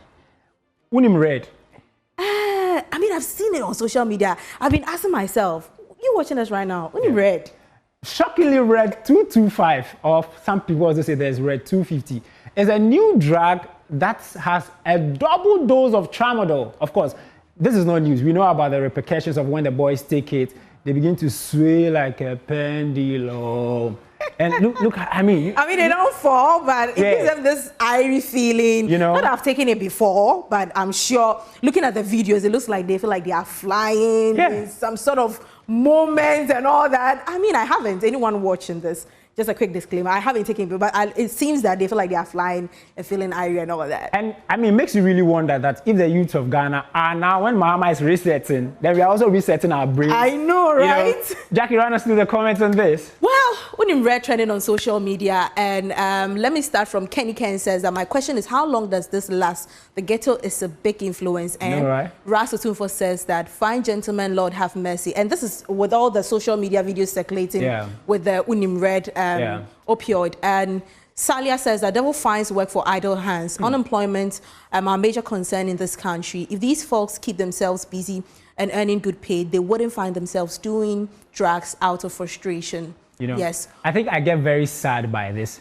Now is the next story that I mean, for the first time the story broke, we're all shocked. Yeah. You know, Parliament is going on and we just have somebody pass off the comment.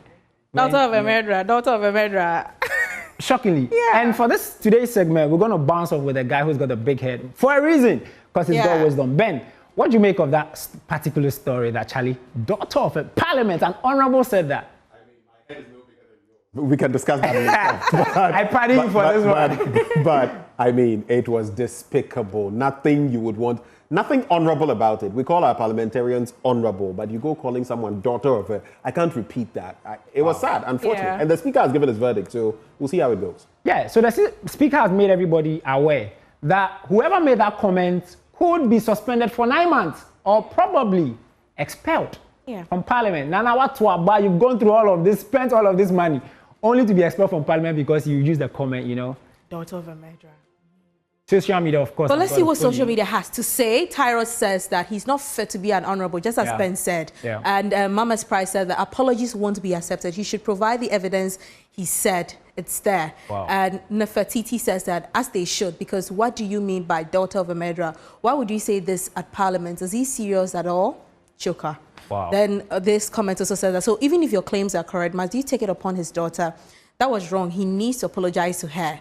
Now we know it's a he because the voice doesn't sound like a female though. Yeah. Let's Fix GH says that, so what is honorable about the people we voted for as honorable MPs? And I mean, people have been sharing their thoughts on this on social media. And I don't know why, it's almost as though even when we're kids, when somebody has a personal issue with you, it's like they have to use your parents. You know. Sometimes it feels like when they use your parents, it hurts you more. Yeah. When they say, like, when they tell you that it's about you, you might not feel it until they they say that, oh, your dad, your mom, then you feel it more. So I'm pretty sure that was what this MP honorable. Honorable. Yeah. Nothing honorable about this. But you know, guys, initially when you were speaking about the red 225 and all of that, some of us, the only red we know is Gobel. Nah. Straight up. So red, yeah. I mean, why are you spoiling why?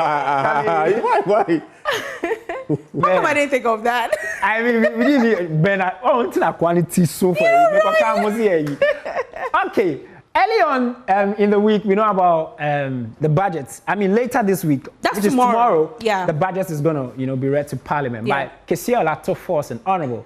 And shockingly, he took to the street. Nana, he's not going to sit in the office with the ACs and all of that. He took to the street to engage with market women, kaya, truck drivers, Ben.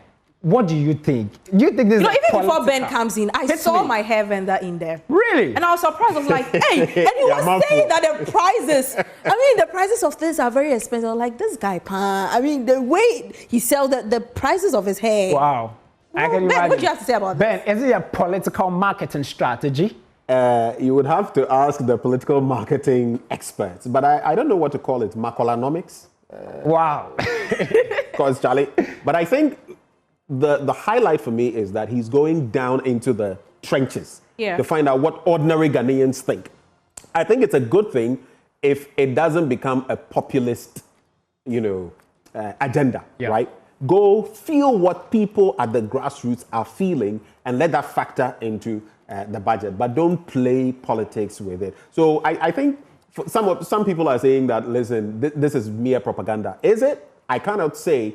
But the fact is that I think it's a good step. Wow. It's a good way of connecting from that height to those at the bottom who feel the pinch of the economy. Wow. And just so you know, for those of us, I mean, the streets and all of that, the young people are happy. Yeah. He made a very first appearance, something we'd never seen before. And even apart from that, last night he was on X Spaces. With Kali J. With Kali J. I joined in. A lot of young people were in there to express their thoughts. Even though he didn't read the budgets there, at least we had a fair idea of what he's going to present tomorrow. We know about the increment in the school feeding that he talked about. So we're hoping for a lot of things that we are expecting. But let's hit social media and let's see what they're saying.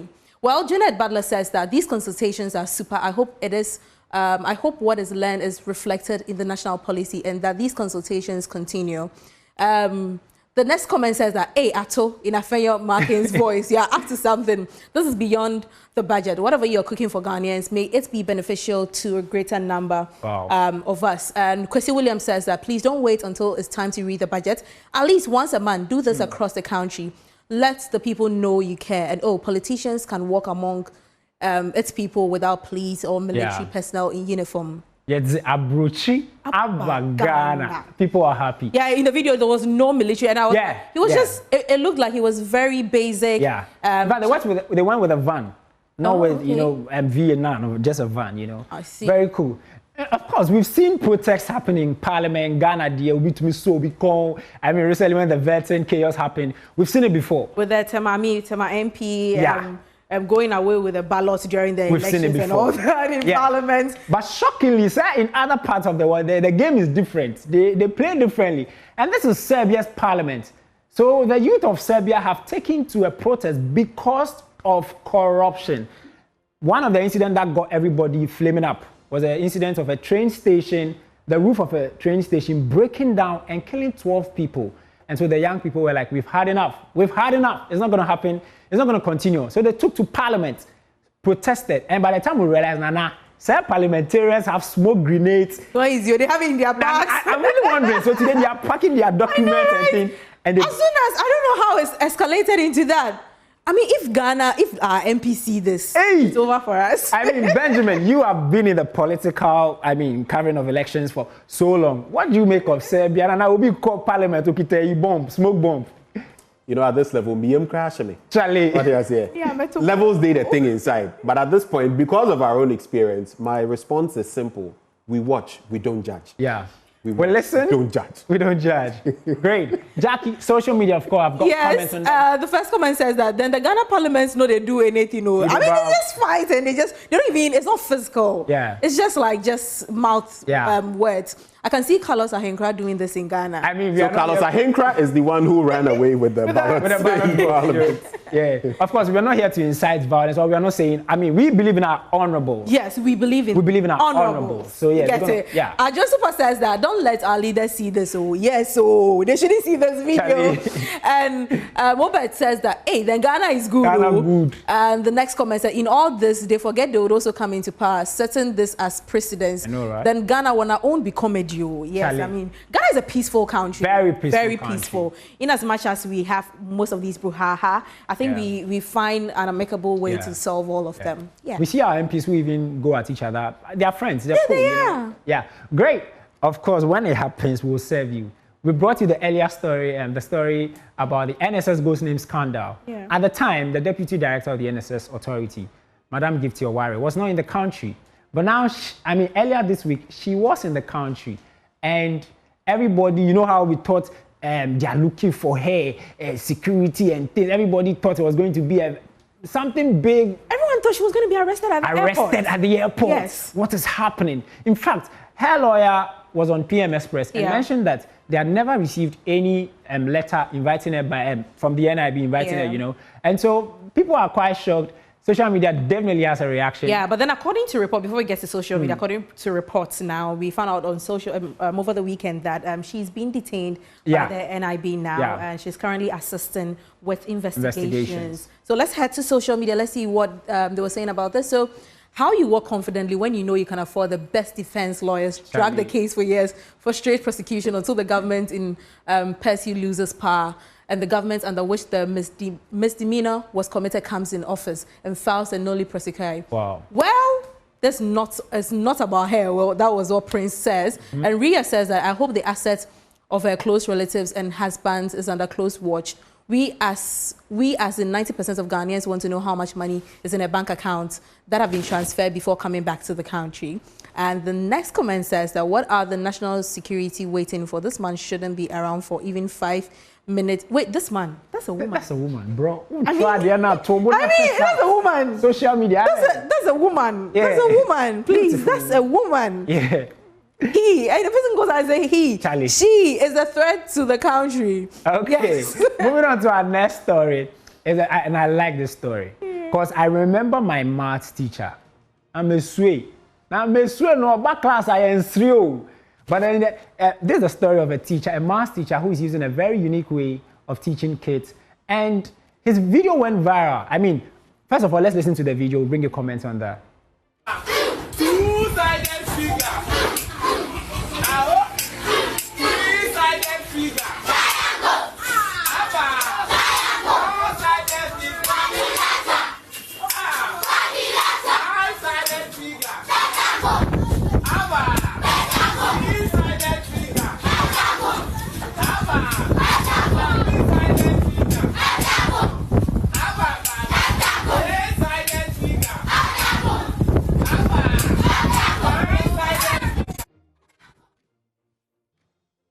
Nana, Jackie, 5-sided, 4-sided figure.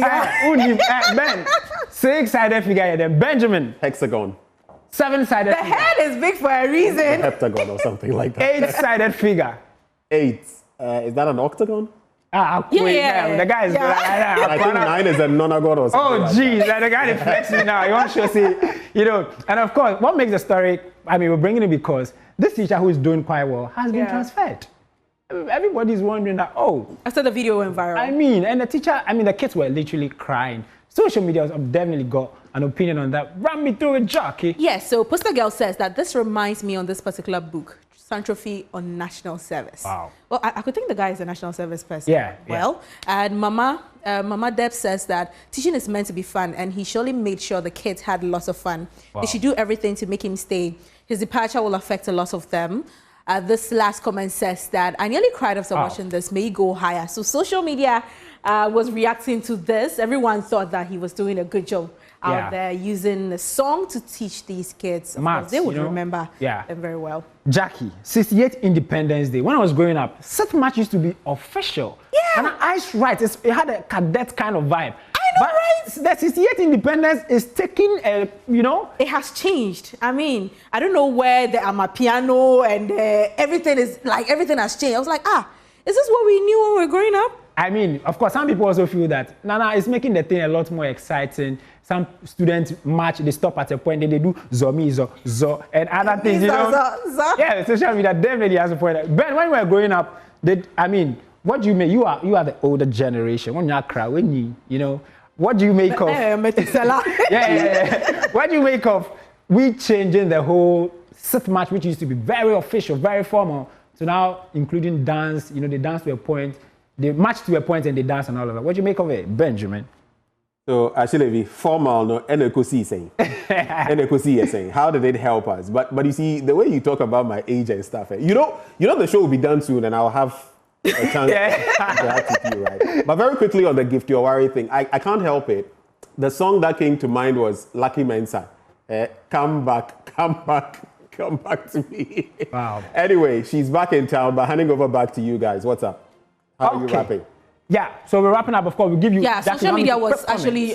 We have a short time here, but then social media was reacting to the. Musa says that Musa the choreography for Ahobe. That was with the Islamic school that they were dancing. A Sith March Moody DWP Academy. Social media was reacting to this videos that was trending when it comes to the Sith March pass.